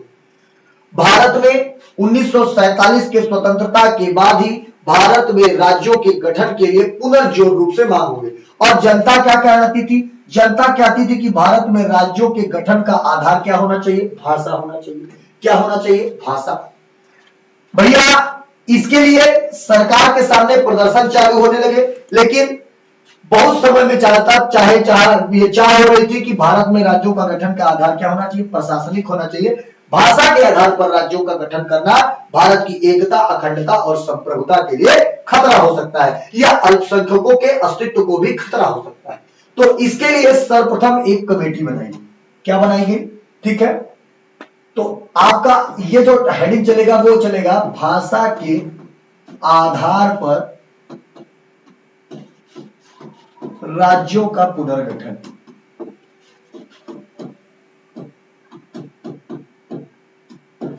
तो भाषा के आधार पर राज्यों के पुनर्गठन करने के लिए पहले एक कमेटी बनाएगी। उस कमेटी, जो पहली कमेटी बनाएगी, उसका कमेटी का नाम था एस.के. धर समिति। क्या नाम था? एस.के. धर समिति। ध्यान से सुनो, एस.के. धर समिति बनाएगी 1948 में। 1948 में एस.के. धर समिति बनाएगी। ठीक है, श्याम कृष्ण धर कौन थे? हाई कोर्ट के पूर्व जज थे, हाई कोर्ट के न्यायाधीश थे पूर्व। डॉक्टर राजेंद्र प्रसाद ने इस कमेटी का गठन किया। ठीक है, डॉक्टर राजेंद्र प्रसाद ने इस कमेटी का गठन किया। और इस कमेटी को किस लिए गठित किया गया? कि आप रिपोर्ट दें कि भारत में राज्यों के गठन का आधार क्या होना चाहिए। ठीक, राज्यों के गठन का आधार क्या होना चाहिए? एस.के. धर समिति ने अपनी रिपोर्ट दी 1948 में ही, अपनी रिपोर्ट दी, और रिपोर्ट में बताया कि भारत में राज्यों के गठन का आधार भाषा नहीं होना चाहिए, बल्कि भाषा की जगह गठन का आधार प्रशासनिक होना चाहिए। क्या होना चाहिए? प्रशासनिक होना चाहिए। क्लियर है? राज्यों के गठन का आधार भाषा नहीं बल्कि प्रशासनिक होना चाहिए, यह बताया किसने? एस.के. धर समिति ने बताया। ठीक है, एस.के. धर समिति ने बताया। इसके बाद क्या हुआ कि विवाद और गहरा गया। इस रिपोर्ट के आने के बाद विवाद जब गहरा गया तो इसी एस.के. धर समिति की रिपोर्ट की जांच के लिए एक समिति बनाई गई, जेवीपी समिति। कौन सी समिति बनाई गई? जेवीपी समिति। ठीक, जेवीपी समिति बनाई गई 1948 में और रिपोर्ट देगी 1949 में। जेवीपी से क्या तात्पर्य है बच्चे? तो जे से होगा जवाहरलाल नेहरू। क्या होगा? जवाहरलाल नेहरू। वी से होगा वल्लभ भाई पटेल। क्या होगा? वल्लभ भाई पटेल। ठीक है, और पी से होगा पट्टाभी। की से होगा पट्टाभी सीतारमैया। क्या होगा? पट्टाभी सीतारमैया। तीन लोग। इस समिति का गठन किया गया किसके लिए? तो इस समिति का गठन किया गया एस.के. धर समिति की जांच के लिए, एस.के. धर समिति की रिपोर्ट की जांच के लिए। क्लियर है? रिपोर्ट की जांच के लिए एस.के. धर समिति की रिपोर्ट के जांच के लिए। ठीक है, तो ये ध्यान रखिए, एस.के. धर समिति की रिपोर्ट की जांच के लिए जेवीपी समिति। लेकिन ये जेवीपी समिति ने जो अपनी रिपोर्ट दी, ताज्जुब वाली बात, जेवीपी रिपोर्ट समिति ने जो अपनी रिपोर्ट दी, इस रिपोर्ट में एस.के. धर समिति की रिपोर्ट को सही ठहराया। क्या कर दिया? एस.के. धर समिति की रिपोर्ट को सही ठहराया और बताया कि भारत में राज्यों के गठन का आधार प्रशासनिक ही होना चाहिए, भाषा नहीं होना चाहिए। इसके बाद बाबू क्या हो गया कि इसके बाद विवाद अत्यधिक गहरा गया। ठीक है, इसके बाद विवाद अत्यधिक गहरा गया। अब गहरा जाने के बाद इसी बीच संविधान का निर्माण हो गया और संविधान लागू होने की स्थिति आ गई। देश में चुनाव ना होने लगे तो थोड़ा सा कहीं ना कहीं स्थिति, अच्छा, खासकर सबसे ज्यादा जो विवाद हो रहा था, जो विवाद सबसे ज्यादा हो रहा था, वो हो रहा था आपका दक्षिण भारत के राज्यों में। किधर हो रहा था? दक्षिण भारत में। ठीक है, इसी बीच कांग्रेस के कार्यकर्ता थे। कौन थे भैया? इसी बीच कांग्रेस के एक कार्यकर्ता, ठीक है, कांग्रेस के एक कार्यकर्ता थे और कार्यकर्ता का नाम क्या था? श्री रामलू पोटी। कौन था? श्री रामलू पोटी साहब। यह भूख हड़ताल पर बैठ गए। किसके लिए? भाषा के आधार पर राज्यों के लिए ये क्या हो गए, भूख हड़ताल पर। दीपक यादव कह रहे हैं मंगल पांडे का जन्म कहाँ हुआ था। दीपक यादव 1857 की क्रांति नहीं पढ़ा रहा हूं, मंगल पांडे का जन्म हुआ था। उस समय जब जन्म हुआ था तो गाजीपुर पड़ता था, वर्तमान में बलिया पड़ रहा है बच्चे। और इनका जन्म हुआ था नगवा गांव में, एक पड़ता है बलिया में नगवा गांव, वहां पर हुआ था मंगल पांडे का जन्म हुआ था। ठीक है, तो बहुत आसान सा चीजें हैं ये सब, टुटपुंजिया प्रश्न पूछ के कोई मतलब नहीं है। जब जिसका टॉपिक चलेगा तो आप उससे रिलेटेड प्रश्न पूछिएगा, मैं बता दूंगा। फिलहाल ये टॉपिक बहुत संजीदा टॉपिक है, अगर इस पे आप ध्यान लगाएंगे सीरियसली तो आपको बहुत मजा भी आएगा। प्रदीप चौहान जी कह रहे हैं जो भी गलती हुई थी उसके लिए सॉरी सर, कोई बात नहीं बच्चा, ठीक है, डोंट वरी, इसके लिए कोई दिक्कत नहीं। आप हमारे बच्चे, छोटी मोटी गलतियां होती जा रही हैं, ठीक है, तो ये चीजें हैं। और ये ठीक है, जो पढ़ना है उस इसी से चीजें आप अपना दिमाग में रखिए और चीजों को पढ़िए, ठीक है। विवाद कर रहा है कि दक्षिण भारत में कांग्रेस, फिर उसके बाद क्या हुआ कि कांग्रेस के एक कार्यकर्ता थे श्री रामुलु पोटी, 56 दिन भूख हड़ताल पर थे। कब? 56 दिन की भूख हड़ताल पर चले गए, ठीक है, 56 दिन की किस पर चले गए, भूख हड़ताल पर।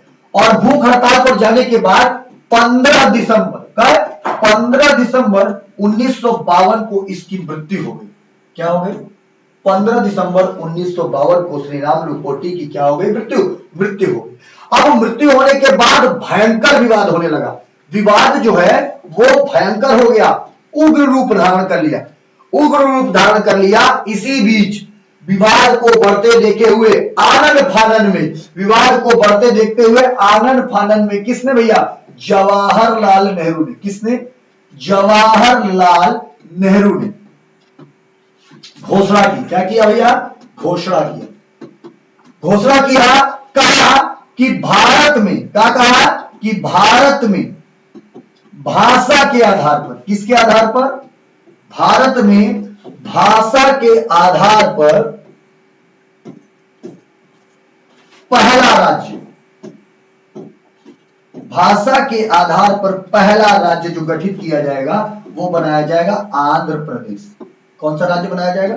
आंध्र प्रदेश, ठीक है। श्री रामुलु पोटी की मृत्यु के बाद भारत में, ठीक है, भाषा के आधार पर जो पहला राज्य गठित किया जाएगा वो कौन सा किया जाएगा? आंध्र प्रदेश। किसने घोषणा की? जवाहरलाल नेहरू ने।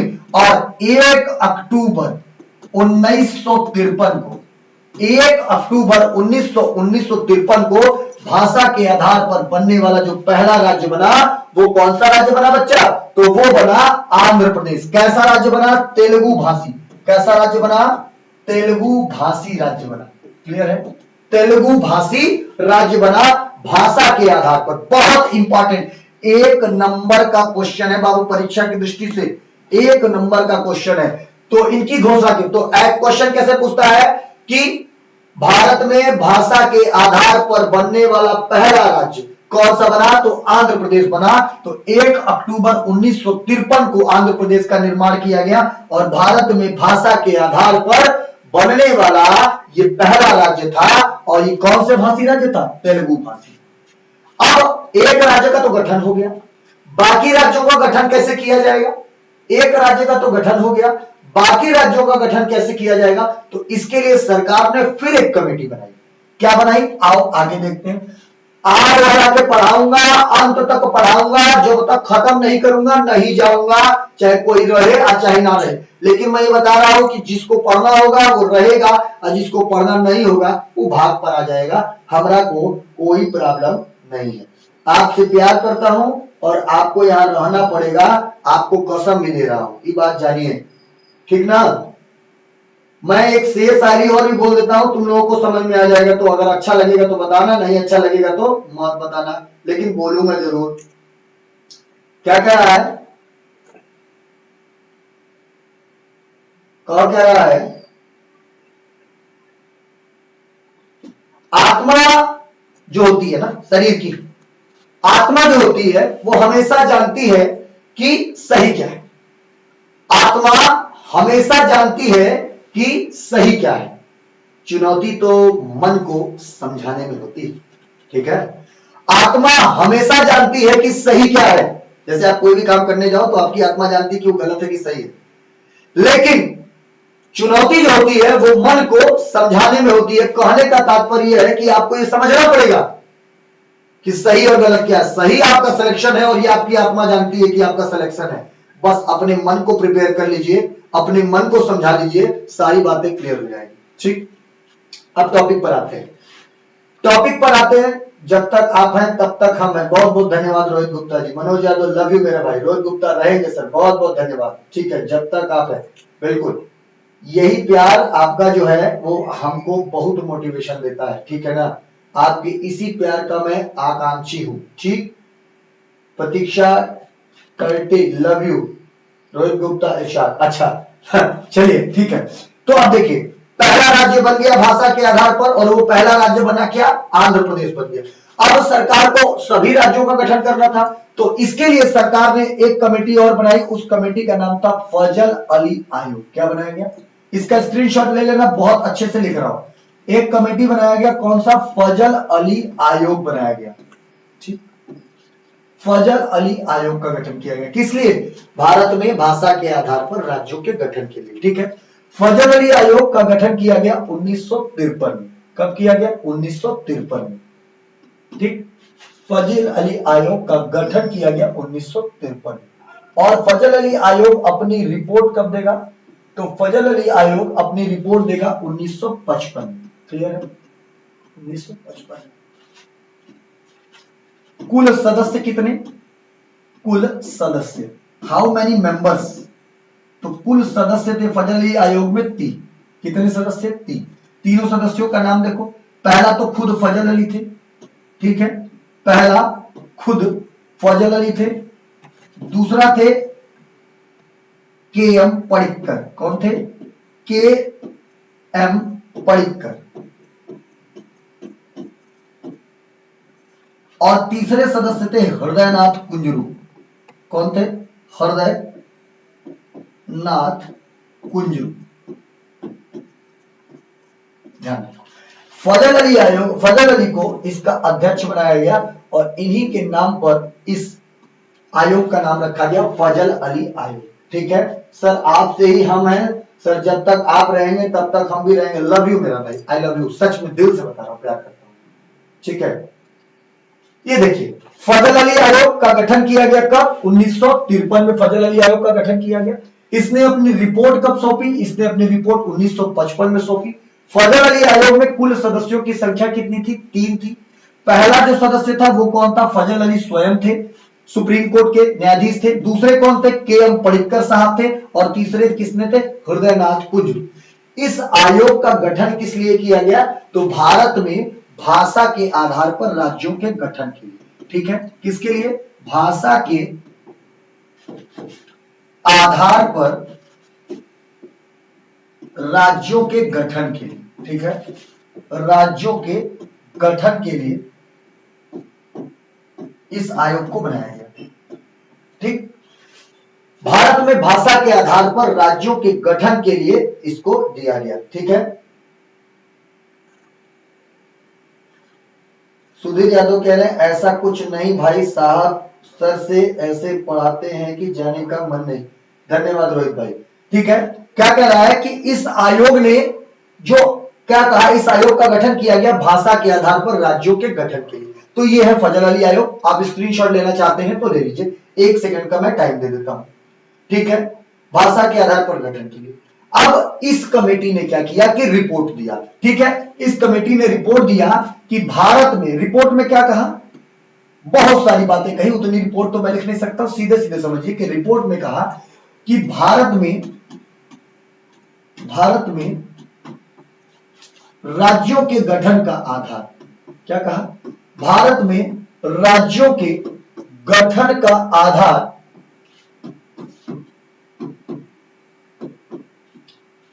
प्रशासनिक के साथ साथ, क्या कहा? प्रशासनिक होने के साथ साथ भाषा भी होना चाहिए। ठीक है, होना चाहिए। और इसी रिपोर्ट के आधार पर कई सारे कार्य हुए। अल्पसंख्यक लोगों का भी ध्यान दिया जाए और सब चीजों को ध्यान दिया जाए, तो कई सारी चीजें फजल अली आयोग की रिपोर्ट में बताएगी। इसी को सरकार ने क्या किया? इसी की रिपोर्ट को सरकार ने स्वीकार कर लिया। किसको? फजल अली आयोग की रिपोर्ट को सरकार ने क्या किया, रिपोर्ट को सरकार ने क्या किया, स्वीकार कर लिया। इसी रिपोर्ट के आधार पर पेश बिल बनाया गया और उस बिल का नाम था राज्य पुनर्गठन अधिनियम। क्या बनाया गया, राज्य पुनर्गठन अधिनियम प्रस्तुत किया गया। कब बनाया गया, 1956, 1956। ध्यान रखिए, फजल अली बहुत इंपॉर्टेंट है, फजल अली आयोग के रिपोर्ट के आधार पर भारत में राज्य पुनर्गठन अधिनियम 1956 प्रस्तुत किया गया और राज्य पुनर्गठन अधिनियम 1956 के तहत भारत में सभी राज्यों का पुनर्गठन किया गया। पहले राज्यों को 4 भाग में रखा गया था, भाग क, भाग ख, भाग ग और भाग ग। देखो पहले जो राज्य होते थे ना भैया, इन राज्यों को 4 भाग में रखा गया था, 1 2 3 4। मैं शॉर्ट में बताने का प्रयास कर रहा हूं, भाग क, भाग ख, भाग ग और भाग घ। इन 4 राज्यों में भाग क में रखा गया था ब्रिटिश प्रांतों वाले राज्यों को। किसको, ब्रिटिश प्रांतों। इनकी संख्या कितनी थी बाबू, 9। भाग ख में रखा गया था बड़ी देशी रियासतों को। किसको रखा गया था, बड़ी देशी रियासतों को रखा गया था। इनकी संख्या थी कुल 11। भाग ख में चीफ कमिश्नरी जो होते थे ना, भाग ग में जो चीफ कमिश्नरी होते थे, इन चीफ कमिश्नरी प्लस छोटी रियासतों को रखा गया था। ठीक है, और इसमें केवल एक राज्य था, वो था अंडमान और निकोबार। ठीक है, ऐसे ये स्ट्रक्चर था उस समय, ये स्ट्रक्चर था। ठीक है, ये स्ट्रक्चर था। तो क ख ग घ 4 भागों में इन सभी राज्यों को क्या किया गया कि 7वां संविधान संशोधन किया गया। क्या किया गया, 7वां संविधान संशोधन किया गया। और जैसे 7वां संविधान संशोधन 1956 किया गया ना, तो ये देखो संविधान का भाग था, भाग 5, भाग 6, भाग 7, भाग 8। सॉरी, ऐसे था। ये देखो भाग 6, भाग 7, भाग 8, भाग 9। 7वां संविधान संशोधन के द्वारा भाग 7 को डिलीट कर दिया गया। क्या कर दिया गया, डिलीट कर दिया गया और इसके सभी राज्यों को ले आकर के घुसेड़ दिया गया किसमें, भाग 6 में। और भाग 9 को भी डिलीट कर दिया गया और इसको सभी राज्यों को बना दिया गया इसमें। ठीक है, 7 को डिलीट कर दिया गया और किसको डिलीट कर दिया गया, 9 को डिलीट कर दिया गया। भाग 7 को डिलीट कर दिया गया, भाग 9 को डिलीट कर दिया गया। जब दोनों भाग, तो आज तक भारत के संविधान में भाग 7 नहीं है बाबू, ये जान जाओ। भारत के संविधान में भाग 7 आज तक नहीं है, अभी तक नहीं है। क्लियर हो रही बात। और भाग 9 भी नहीं था, लेकिन 73वां संविधान संशोधन 1992 के द्वारा भाग 9 को जिंदा कर दिया गया और उसमें ग्राम पंचायतों को डाल दिया गया। ठीक है, अभी ध्यान रखो कि क्या कर दिया गया, तो इन राज्यों को एक करके इन सभी राज्यों को हटा दिया गया और राज्य पुनर्गठन अधिनियम के तहत क्या किया गया कि राज्य पुनर्गठन अधिनियम, ठीक है, राज्य पुनर्गठन अधिनियम जो फजल अली आयोग की रिपोर्ट थी 1956 की, राज्य पुनर्गठन अधिनियम 1956 के तहत भारत में कुल 14 राज्य बनाए गए। कितने राज्य बनाए गए, कुल 14 राज्य और 6 केंद्र शासित प्रदेश बनाए गए। क्लियर है, कुल 14 राज्य तथा कुल 6 केंद्र शासित प्रदेश बनाए गए। क्लियर है, राज्य पुनर्गठन अधिनियम के तहत 1956 में भारत में स्थिति थी कि भारत में कुल 14 राज्य थे और कितने, 6 केंद्र शासित प्रदेश थे। इसके बाद के जो राज्य बन रहे हैं, इसके बाद के जो राज्य बन रहे हैं, उन राज्यों को देखिए कैसे कैसे कौन से राज्य बन रहे हैं। तो देखिए इसमें मैंने मार्क किया हुआ है। ठीक है, 14 राज्य के बाद देखो बच्चा कि कौन सा राज्य, बस 10 मिनट आप और रुक जाइए, 10 मिनट बाद सेशन को छोड़ दूंगा। खुशी उमर जी कह रही है प्रशासनिक क्या है मैम, प्रशासनिक आधार पर जैसे सीमा विवाद से जुड़े हुए हैं, जल विवाद से क्षेत्र जुड़े हुए हैं, या आप कह सकती हैं कि राज्यों की सीमाएं के क्षेत्र जुड़े हुए हैं। इन सभी आधारों पर राज्य में, जैसे इसमें राज्यों को अगर प्रभु सत्ता दे दी जाती तो इसमें राज्यों में हस्तक्षेप हो सकता था, बहुत सारी दिक्कत हो सकती थी। तो ये क्षेत्र केंद्र के समन्वय से हो सकता था, जो नहीं होना चाहिए था। ये है काफी डिटेल में है, इस पर कभी मैं एक वीडियो बनाऊंगा तो उसमें और डिटेल से बताऊंगा। ठीक है खुशी उमर जी, ध्यान रखिए। तो 14 राज्य, 6 केंद्र शासित प्रदेश थे। अब देखो भारत में जो 15वां राज्य बन रहा है, 15वां राज्य बनेगा किससे? देखो इसमें लिखा है भाषा के आधार पर राज्यों का गठन। तो ये देखो भारत में जो 15वां राज्य बनेगा वो महाराष्ट्र से कटेगा और कौन सा बनेगा? 15वां राज्य बनेगा गुजरात। कब बनेगा? 1960 में। किससे अलग होकर के? बंबई से अलग होकर। ठीक है, भारत का 15वां राज्य, ठीक है, किससे? महाराष्ट्र बनेगा। किससे बनेगा? गुजरात बनेगा। कौन सा राज्य बनेगा? गुजरात। किससे अलग होगा? 1960 में बंबई से अलग होकर के भारत का 15वां राज्य बनेगा। उसके बाद कुछ हमारे पास विदेशी राज्य थे, जैसे क्या थी? दादर नगर हवेली किसके पास थी? पुर्तगालियों के पास थी। किसके पास थी? पुर्तगालियों के पास। तो दादर नगर हवेली को पुर्तगालियों से हमने लिया 1961 में। किससे लिया? 1961 में। कौन से संविधान संशोधन द्वारा शामिल किया गया? 10वें संविधान संशोधन द्वारा इसे शामिल किया गया। जैसा कि लिखा है कि पूर्व में यहां पर किसका शासन था? पुर्तगालियों का शासन था। किसका? पूर्व में पुर्तगालियों का शासन था। ठीक है, तो ये दादर नगर हवेली को लेकर के हमने क्या बना दिया? यूनियन टेरिटरी बना दिया। तो राज्य में इसकी गणना करना ही नहीं है। फिर उसके बाद गोवा को भी हमने लिया और दमन दीव, ये भी पुर्तगालियों के पास था। ठीक है, तीनों चीज ये भी पुर्तगालियों के पास था। ये भी पुर्तगालियों के पास था। दादर नगर हवेली, गोवा और दमन दीव ये सब तीनों पुर्तगालियों के पास थे। तो गोवा को और इन्हें हमने लिया 1962 में। कब लिया?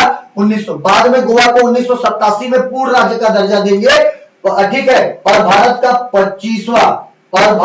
25वां राज्य भी बनेगा। ठीक है, भारत का 25वां राज्य भी बनेगा गोवा। आगे बताऊंगा गोवा का आएगा। तो देखिए इसमें लिखा भी है 1987 में गोवा को पूर्ण राज्य का दर्जा प्रदान किया गया। तो 1962 में किसको? गोवा को और दमन और दीव को क्या किया गया? पुर्तगालियों से लेकर के क्या बना दिया गया? संघ शासित प्रदेश। संघ शासित का मतलब होगा यूनियन टेरिटरी। क्या बना दिया गया? Union territory. ठीक है रोहित भाई, ले लो स्क्रीनशॉट ले लो। यूनियन टेरिटरी बना दिया गया। इसके बाद आगे बढ़ते हैं। ठीक है, इसके बाद आगे बढ़ते हैं। ये देखो इसके बाद क्या हुआ कि पांडिचेरी भी हमारे पास नहीं था, यह भी विदेशी राज्य था। इसको हमने किससे लिया? फ्रांसीसियों से लिया। ठीक है, इसको हमने किससे लिया? फ्रांसीसियों से लिया। ठीक है, पांडिचेरी को कैसे शामिल किया गया? तो 14वां संविधान संशोधन 1962 के द्वारा क्या बनाया गया? यूनियन टेरिटरी या केंद्र शासित प्रदेश बनाया गया। पांडिचेरी जो है वर्तमान में इसका नाम है पुद्दुचेरी। क्या नाम है वर्तमान में इसका नाम? पुद्दुचेरी। ध्यान रखिएगा, पांडिचेरी वर्तमान में इसका नाम क्या है बाबू? पुद्दुचेरी इसका नाम है। ध्यान रखिएगा, वर्तमान में इसका नाम है पुद्दुचेरी। और पांडिचेरी, ये देखो पांडिचेरी से पुद्दुचेरी हुआ है कब? 2006 में। पांडिचेरी से पुद्दुचेरी हुआ है कब बाबू? 2006 में, 1 अक्टूबर 2006 को। ठीक है, मैं थोड़ा साइड भी हो जाऊं, स्क्रीनशॉट ले ले। तो देखो पहले जो है फ्रांसीसियों का शासन था। कहां पर? पांडिचेरी में। पांडिचेरी, कराईकल, माहे और यनम को पांडिचेरी माना गया। ये तीनों अलग अलग आंध्र प्रदेश, तमिलनाडु में पड़ते हैं। ठीक है, तो फ्रांसीसियों को कराईकल, माहे, यनम, चंद्रनगर ये सबको माना गया क्या? पांडिचेरी। तो इसको यूनियन टेरिटरी बनाया गया। इसके बाद मैंने बताया था 15वां राज्य गुजरात था। 15वां राज्य भारत का गुजरात। अब देखो भारत का 16वां राज्य बनने जा रहा है। क्या? भारत का 16वां राज्य बनने जा रहा है बाबू। भारत का 16वां राज्य, कौन सा राज्य? 16वां, 16 वाला राज्य बनेगा 1963 में। कौन सा? नागालैंड। भारत का जो 16वां राज्य बनेगा, 15वां गुजरात, 16वां नागालैंड। ध्यान रखिएगा, भारत का 15वां राज्य गुजरात, 16वां राज्य नागालैंड बनेगा। कहां से? नागा पहाड़ियों, पूर्वोत्तर में नागा पहाड़ियों और त्वेंसांग क्षेत्र को सम्मिलित करके मिला करके एक नया क्षेत्र बनाया गया, नागालैंड। इस तरीके का कार्य संविधान के आर्टिकल नंबर 3 के तहत किया जाता है। अभी पहले बता चुका हूं, वीडियो को आप देखिएगा। ठीक है रोहित, मैं साइड हो जा रहा हूं। ठीक है, तो 1963 में नागालैंड को भारत का 16वां राज्य बनाया गया 1963 में। ठीक है, आगे चलते। अब देखो बच्चा, अब देखो भारत का 16वां हो गया, अब भारत का 17वां राज्य। आप याद करिए, मैंने आपको 18वां संविधान संशोधन पढ़ाया था 1966 में। वो देखो आ गया राज्य, 17वां राज्य बनाया जाएगा 1966 में। कौन सा राज्य? 1966 में। किससे अलग होकर? पंजाब से। पंजाब से अलग होकर के बनाया गया हरियाणा। क्या बनाया गया? हरियाणा। कब बनाया गया? 1966 में। और हरियाणा भारत का 17वां राज्य बनेगा, 17th नंबर का राज्य बनेगा हरियाणा। ठीक है। फिर देखो इसी समय मैंने बताया था ना केंद्र शासित प्रदेश बनाने का भी जो आर्टिकल है वो है कौन सा आर्टिकल, आर्टिकल नंबर 3 के तहत यूनियन टेरिटरी भी बनाते हो तो केंद्र शासित प्रदेश बनाया गया चंडीगढ़ को, बताया था। और चंडीगढ़ भी बनाया गया कब, 1966 में। किससे अलग होकर के, पंजाब से अलग होकर के चंडीगढ़ भी बनाया गया, पंजाब से अलग होकर के भी चंडीगढ़ बनाया गया। क्लियर हो रही मेरी बात। अब देखो 15वां राज्य गुजरात, 16वां राज्य नागालैंड, 17वां राज्य हरियाणा, 18वां राज्य आ रहा है भारत का 18वां राज्य, 18वां राज्य बनेगा हिमाचल प्रदेश। कौन सा, हिमाचल प्रदेश। हिमाचल प्रदेश भी पंजाब से बना है 1971 में। पंजाब का जो ऊपरी क्षेत्र है पहाड़ी क्षेत्र, इस पंजाब के पहाड़ी क्षेत्र से अलग करके बनाया गया भारत का 18वां राज्य। और वो 18वां राज्य क्या है बाबू, हिमाचल प्रदेश है। कौन सा प्रदेश है, हिमाचल प्रदेश है भारत का 18वां राज्य। क्लियर है। इसके बाद भारत का 19वां राज्य, 19वां नंबर का राज्य देखो, 19th नंबर का राज्य बनाया जाएगा किसको, मणिपुर को। कब बनाया गया, 1972 में। 19th भारत का 19वां राज्य, भारत का 15वां राज्य गुजरात, 16वां राज्य नागालैंड, 17वां राज्य हरियाणा, 18वां राज्य हिमाचल प्रदेश, 19वां राज्य बनने जा रहा है मणिपुर। कौन सा राज्य बनने जा रहा है, मणिपुर। ये आसाम के क्षेत्रों से बनेगा, मणिपुर, अरुणाचल, मिजोरम, ये सब राज्य उसी से बनेगा। ठीक है, तो 19वां राज्य बनेगा मणिपुर। कब बना, 1972 में। 19वां के बाद भारत का 20वां राज्य देखो, 19वां के बाद भारत का 20वां राज्य बनेगा त्रिपुरा। कौन सा, त्रिपुरा। त्रिपुरा तीनों ओर से बांग्लादेश से घिरा हुआ एकमात्र राज्य है त्रिपुरा। ठीक है, त्रिपुरा। तो भैया त्रिपुरा जो है कब बना, 1972 में भारत का 20वां राज्य बनेगा। क्या, त्रिपुरा बनेगा भारत का 20वां राज्य। अगला देखो, बस खत्म होने वाला है। फिर देखो भारत का 21वां राज्य कौन सा बन रहा है, 21वां राज्य बन रहा है मेघालय, जिसकी राजधानी कहां है, शिलोंग, पूर्वोत्तर का राज्य है। और मेघालय क्या देखो लिखा है, 22वें संविधान संशोधन 1969 द्वारा स्वायत्त शासित प्रदेश तथा 1972 में पूर्ण राज्य। मेघालय का भी निर्माण आसाम से हुआ है मिलाकर के, ठीक है, उसी क्षेत्रों से मिलाकर के। तो 22वां राज्य जो है 1969 में इसको बनाया गया, 21वां राज्य। और 1972 में मेघालय को क्या दिया गया, पूर्ण राज्य का दर्जा दिया गया। तो 1972 में मेघालय भारत का 21वां राज्य बना, 21th राज्य बना। क्लियर है। इसके बाद भारत का 22वां राज्य बनेगा सिक्किम। याद करो आर्टिकल नंबर 2 पढ़ा रहे थे, आर्टिकल नंबर 2 जब पढ़ा रहे थे तो इसकी चर्चा हमने की थी। तो 22वां राज्य बनेगा कौन सा, सिक्किम। शायद इस पर किसी ने प्रश्न भी पूछा था। ठीक है, तो 35वां संविधान संशोधन 1974 द्वारा इसे सह राज्य और 36वां संविधान संशोधन 1975 द्वारा इसे पूर्ण राज्य का दर्जा प्रदान किया गया। मैंने बताया ना चौपाल लिखा है, यहां पर गलत है, ये चोंगयांग वंश का शासन था। किसका, चोंगयांग वंश का यहां पर शासन था सिक्किम से। तो इसको किसके द्वारा, आर्टिकल नंबर 2 के द्वारा संधि के तहत मिलाया गया और भारत का 22वां राज्य हमने इसको बनाया था। क्लियर है बच्चा। अगला देखो भैया, भारत का 23वां राज्य, जल्दी से देखो, ये भारत का 23वां राज्य बना क्या, मिजोरम। क्या बना, मिजोरम बना 1987 में। भारत का 23वां राज्य बनेगा क्या, मिजोरम, 1987 में। भारत का 24वां राज्य बनेगा अरुणाचल प्रदेश। ठीक है, इसे पूर्व में नीफा नगर के नाम से जाना जाता था। किस नाम से, नीफा नगर के नाम से जाना जाता था, नॉर्थ ईस्टर्न फ्रंटियर एजेंसी। अंग्रेजों ने इसको बना करके रखा था, नीफा नगर के नगर है, इसकी राजधानी है ईटानगर। अरुणाचल प्रदेश भारत का बनेगा 24वां राज्य, आसाम के क्षेत्र से निर्मित हुआ है और 1987 में यह बनकर तैयार हुआ भारत का 24वां राज्य। गोवा मैंने बताया था अभी, इससे पहले 1962 में से केंद्र शासित प्रदेश बनाया गया था गोवा का, और 1987 में पूर्ण राज्य का दर्जा। तो 25वां राज्य भारत का कौन सा बनेगा बाबू, तो 25वां राज्य बनेगा भारत का गोवा। तो देखो गोवा पुनर्गठन अधिनियम 1987 द्वारा भारत का 25वां राज्य बनाया गया, 25th राज्य बनाया गया क्या, गोवा को। ठीक है, गोवा को 25वां राज्य बनाया गया। बिल्कुल पीडीएफ भेज दूंगा सुधीर यादव जी, एकदम डोंट वरी। ठीक है, और भारत का 26वां राज्य, जब आर्टिकल नंबर 3 पढ़ा रहे थे, ध्यान लो, जब आर्टिकल नंबर 3 पढ़ा रहे थे तो डिस्क्रिप्शन बताए थे 26वां राज्य बनेगा छत्तीसगढ़। कौन सा राज्य? छत्तीसगढ़। छत्तीसगढ़ किससे बनेगा? मध्य प्रदेश से कट करके बनेगा। किससे? मध्य प्रदेश से। और क्या तारीख को बनेगा? 1 नवंबर 2000 को। 1 नवंबर 2000 को भारत का 26वां राज्य बनेगा। कौन? छत्तीसगढ़ बनेगा। ठीक है, चलो अगला देखो, भारत का 27वां राज्य देखो बाबू, भारत का 27वां राज्य बनेगा क्या? उत्तराखंड। भारत का 27वां राज्य, भारत का 27वां राज्य बनेगा क्या? उत्तराखंड बनेगा। उत्तराखंड बनेगा 9 नवंबर 2000 को। किससे अलग होकर के? उत्तर प्रदेश से अलग होकर के, यूपी से अलग होकर के नया राज्य बनेगा उत्तराखंड। उत्तराखंड भारत का 27वां राज्य है। उत्तराखंड भारत का कौन से नंबर का राज्य बाबू? 27वां राज्य है। ये ध्यान रखो कि उत्तराखंड का पहले नाम कहा गया उत्तराखंड हो।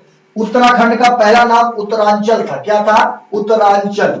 उत्तरांचल नाम था इसका। और 2007 में उत्तरांचल से ये हो गया उत्तराखंड। 2007 में ये उत्तरांचल से क्या हुआ बच्चे? उत्तराखंड हुआ। सर न्यू स्टेट बनाने का जरूरत क्या है? मैं बहुत सारा कारण है खुशी जी। प्रशासनिक कारण हो सकता है, या स्टेट की जनसंख्या या पॉपुलेशन बहुत बड़ी हो जाती है, जनता के पास सुविधाएं नहीं जा पाती सरकार को, इसलिए क्षेत्र को अलग करके छोटा कर दिया जाता है ताकि प्रशासनिक दृष्टि से उसका संचालन भी अच्छे से किया जा सके, जनता की सुविधाएं भी दी जा सकते, और बहुत सारे कारण हो सकते हैं नए राज्य बनाने के लिए। ठीक है, तो 27वां राज्य बना गया उत्तराखंड। उत्तराखंड का पहले नाम था उत्तरांचल, नाम बदल के 2007 में क्या कर दिया गया? उत्तराखंड कर दिया गया। भारत का 28वां राज्य देखो, भारत का 28वां राज्य बना झारखंड।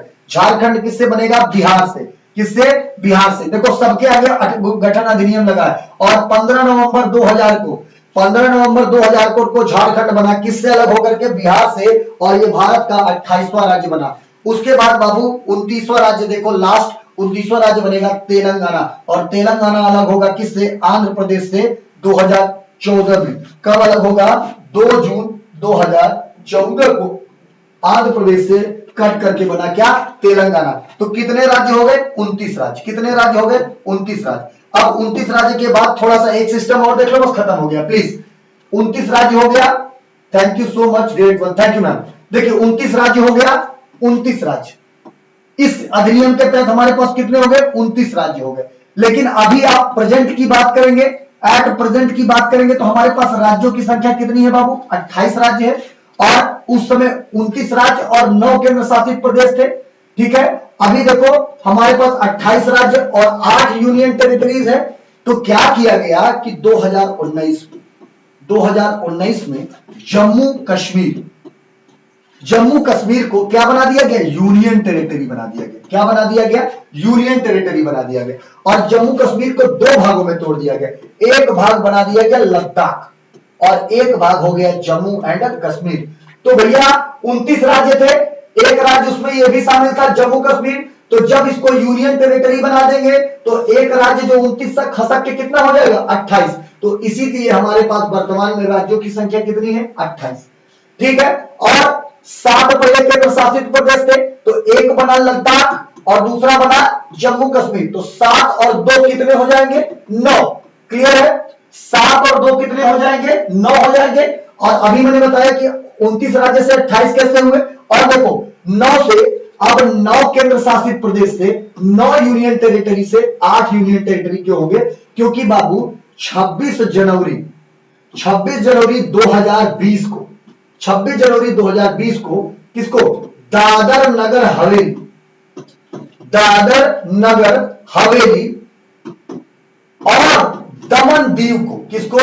दमन दीव को मिला करके एक कर दिया गया। तो पहले 9 यूनियन टेरिटरी थी, तो 9 में एक ये थी और एक ये थी। अब दोनों को मिला करके एक कर दिया गया तो एक खसकेगी। तो 9 से 9 - 1 हो जाएगा तो कितनी हो जाएगी? 8। तो हमारे पास केंद्र शासित प्रदेशों की संख्या कितनी हो गई? 8। तो इस तरीके से भारत में वर्तमान में कुल स्टेट कितने हैं बाबू? 28। और कुल यूनियन टेरिटरी कितनी है? तो 8। यही है चैप्टर और आज का पूरा चैप्टर हो गया समाप्त। उम्मीद है कि आप सभी को यह चैप्टर समझ में आया होगा। पूरा काफी लंबी क्लास चली, करीब 2 घंटे की क्लास चली और इसमें मैंने सब कुछ एक्सप्लेन कर दिया है। आपको कैसा लगा प्लीज मुझे बताइएगा। काफी मेहनत किया उसके पीछे, जो आपको समझ में आया होगा अगर आप इसको डीपली, और आप जैसे स्टेट पीसीएस की तैयारी कर रहे हैं तो पीसीएस के लिए ये परफेक्ट है क्लास। पीसीएस के बच्चों तक के लिए ये क्लास है, पूरी ब्रॉडली हमने इसको समझाया है, पूरे आयोग को बताया है, भारत में भाषा के आधार पर राज्यों के गठन को बताया है, एक एक आर्टिकल को एक्सप्लेन किया है, नए राज्यों का गठन कैसे हुआ ये भी बताया है सभी। तो बहुत बहुत आपसे ही मोटिवेशन मिलेगा। Mustakeem Ali Ahmad, hi sir I am new, स्वागत है आपका मुस्तकीम भाई। सर आप ओनली 28, बिल्कुल मैं बता दिया खुशी मैम, अभी मैंने आपको बताया। थैंक यू सुधीर जी, खुशी जी थैंक यू मैम। हाँ जय हो मेरे अभिषेक सर की, मनीष जोशी थैंक यू भाई, बहुत बहुत सुंदर, थैंक यू, धन्यवाद, बहुत बहुत धन्यवाद आपका। ठीक है, और अब एक चैप्टर संविधान का पार्ट 1 हमने पूरा कंप्लीट कर दिया है। ठीक है, पार्ट 1 हमने कंप्लीट कर दिया है। इसके आगे अब हम पार्ट 2 सिटीजनशिप या नागरिकता का चैप्टर लेके आएंगे। लेकिन इस संडे या मैं वादा करता हूं आपको 1857 का रेवोल्यूशन पढ़ाना है, 1857 की क्रांति, और बहुत सारे वीडियो है ज्योग्राफी लेकर के, पूरे जीएस का सेक्शन का पिटारा हम आपके सामने लेकर के आएंगे और एकदम डीपली। ठीक है, थैंक यू यूपीएससी भाई। ठीक है, तो अब आपसे विदा लेने का समय आ गया है, काफी लेट हो गया है, काफी लेट नाइट भी हो गया, 11 बजने का समय आ गया है। तो उम्मीद करता हूं कि आपको क्लास अच्छी लगी होगी। अगर अच्छी लगी होगी तो आप अपने दोस्तों से शेयर करिएगा, सेशन करिएगा, सेशन को शेयर भी करना मत भूलिएगा। ठीक है, बाकी सब कुछ ठीक है और मिलते हैं। दमन दीव की राजधानी, बाबू पहले तो दमन दीव की राजधानी दीव थी, दादरा नगर हवेली की सिलवासा थी, और अभी दोनों को मिक्स करके उसकी राजधानी दमन बना दिया गया। ठीक है, अच्छा सुधीर यादव, कल क्लास में और भी मजा आएगा। ठीक है भैया, बिल्कुल मजा आएगा। चलिए तो फिर इसी के साथ आपसे विदा लेने का समय आ गया है, मिलता हूं फिर अगले नेक्स्ट सेशन में। हाँ जी मैम, खुशी मैम, बिल्कुल क्लास रहेगी। ठीक है रोहित गुप्ता, थैंक यू मेरे भाई। तो अगले सेशन में मिलता हूं, थैंक यू वेरी मच, बहुत बहुत धन्यवाद, शुक्रिया, गुड नाइट, थैंक यू।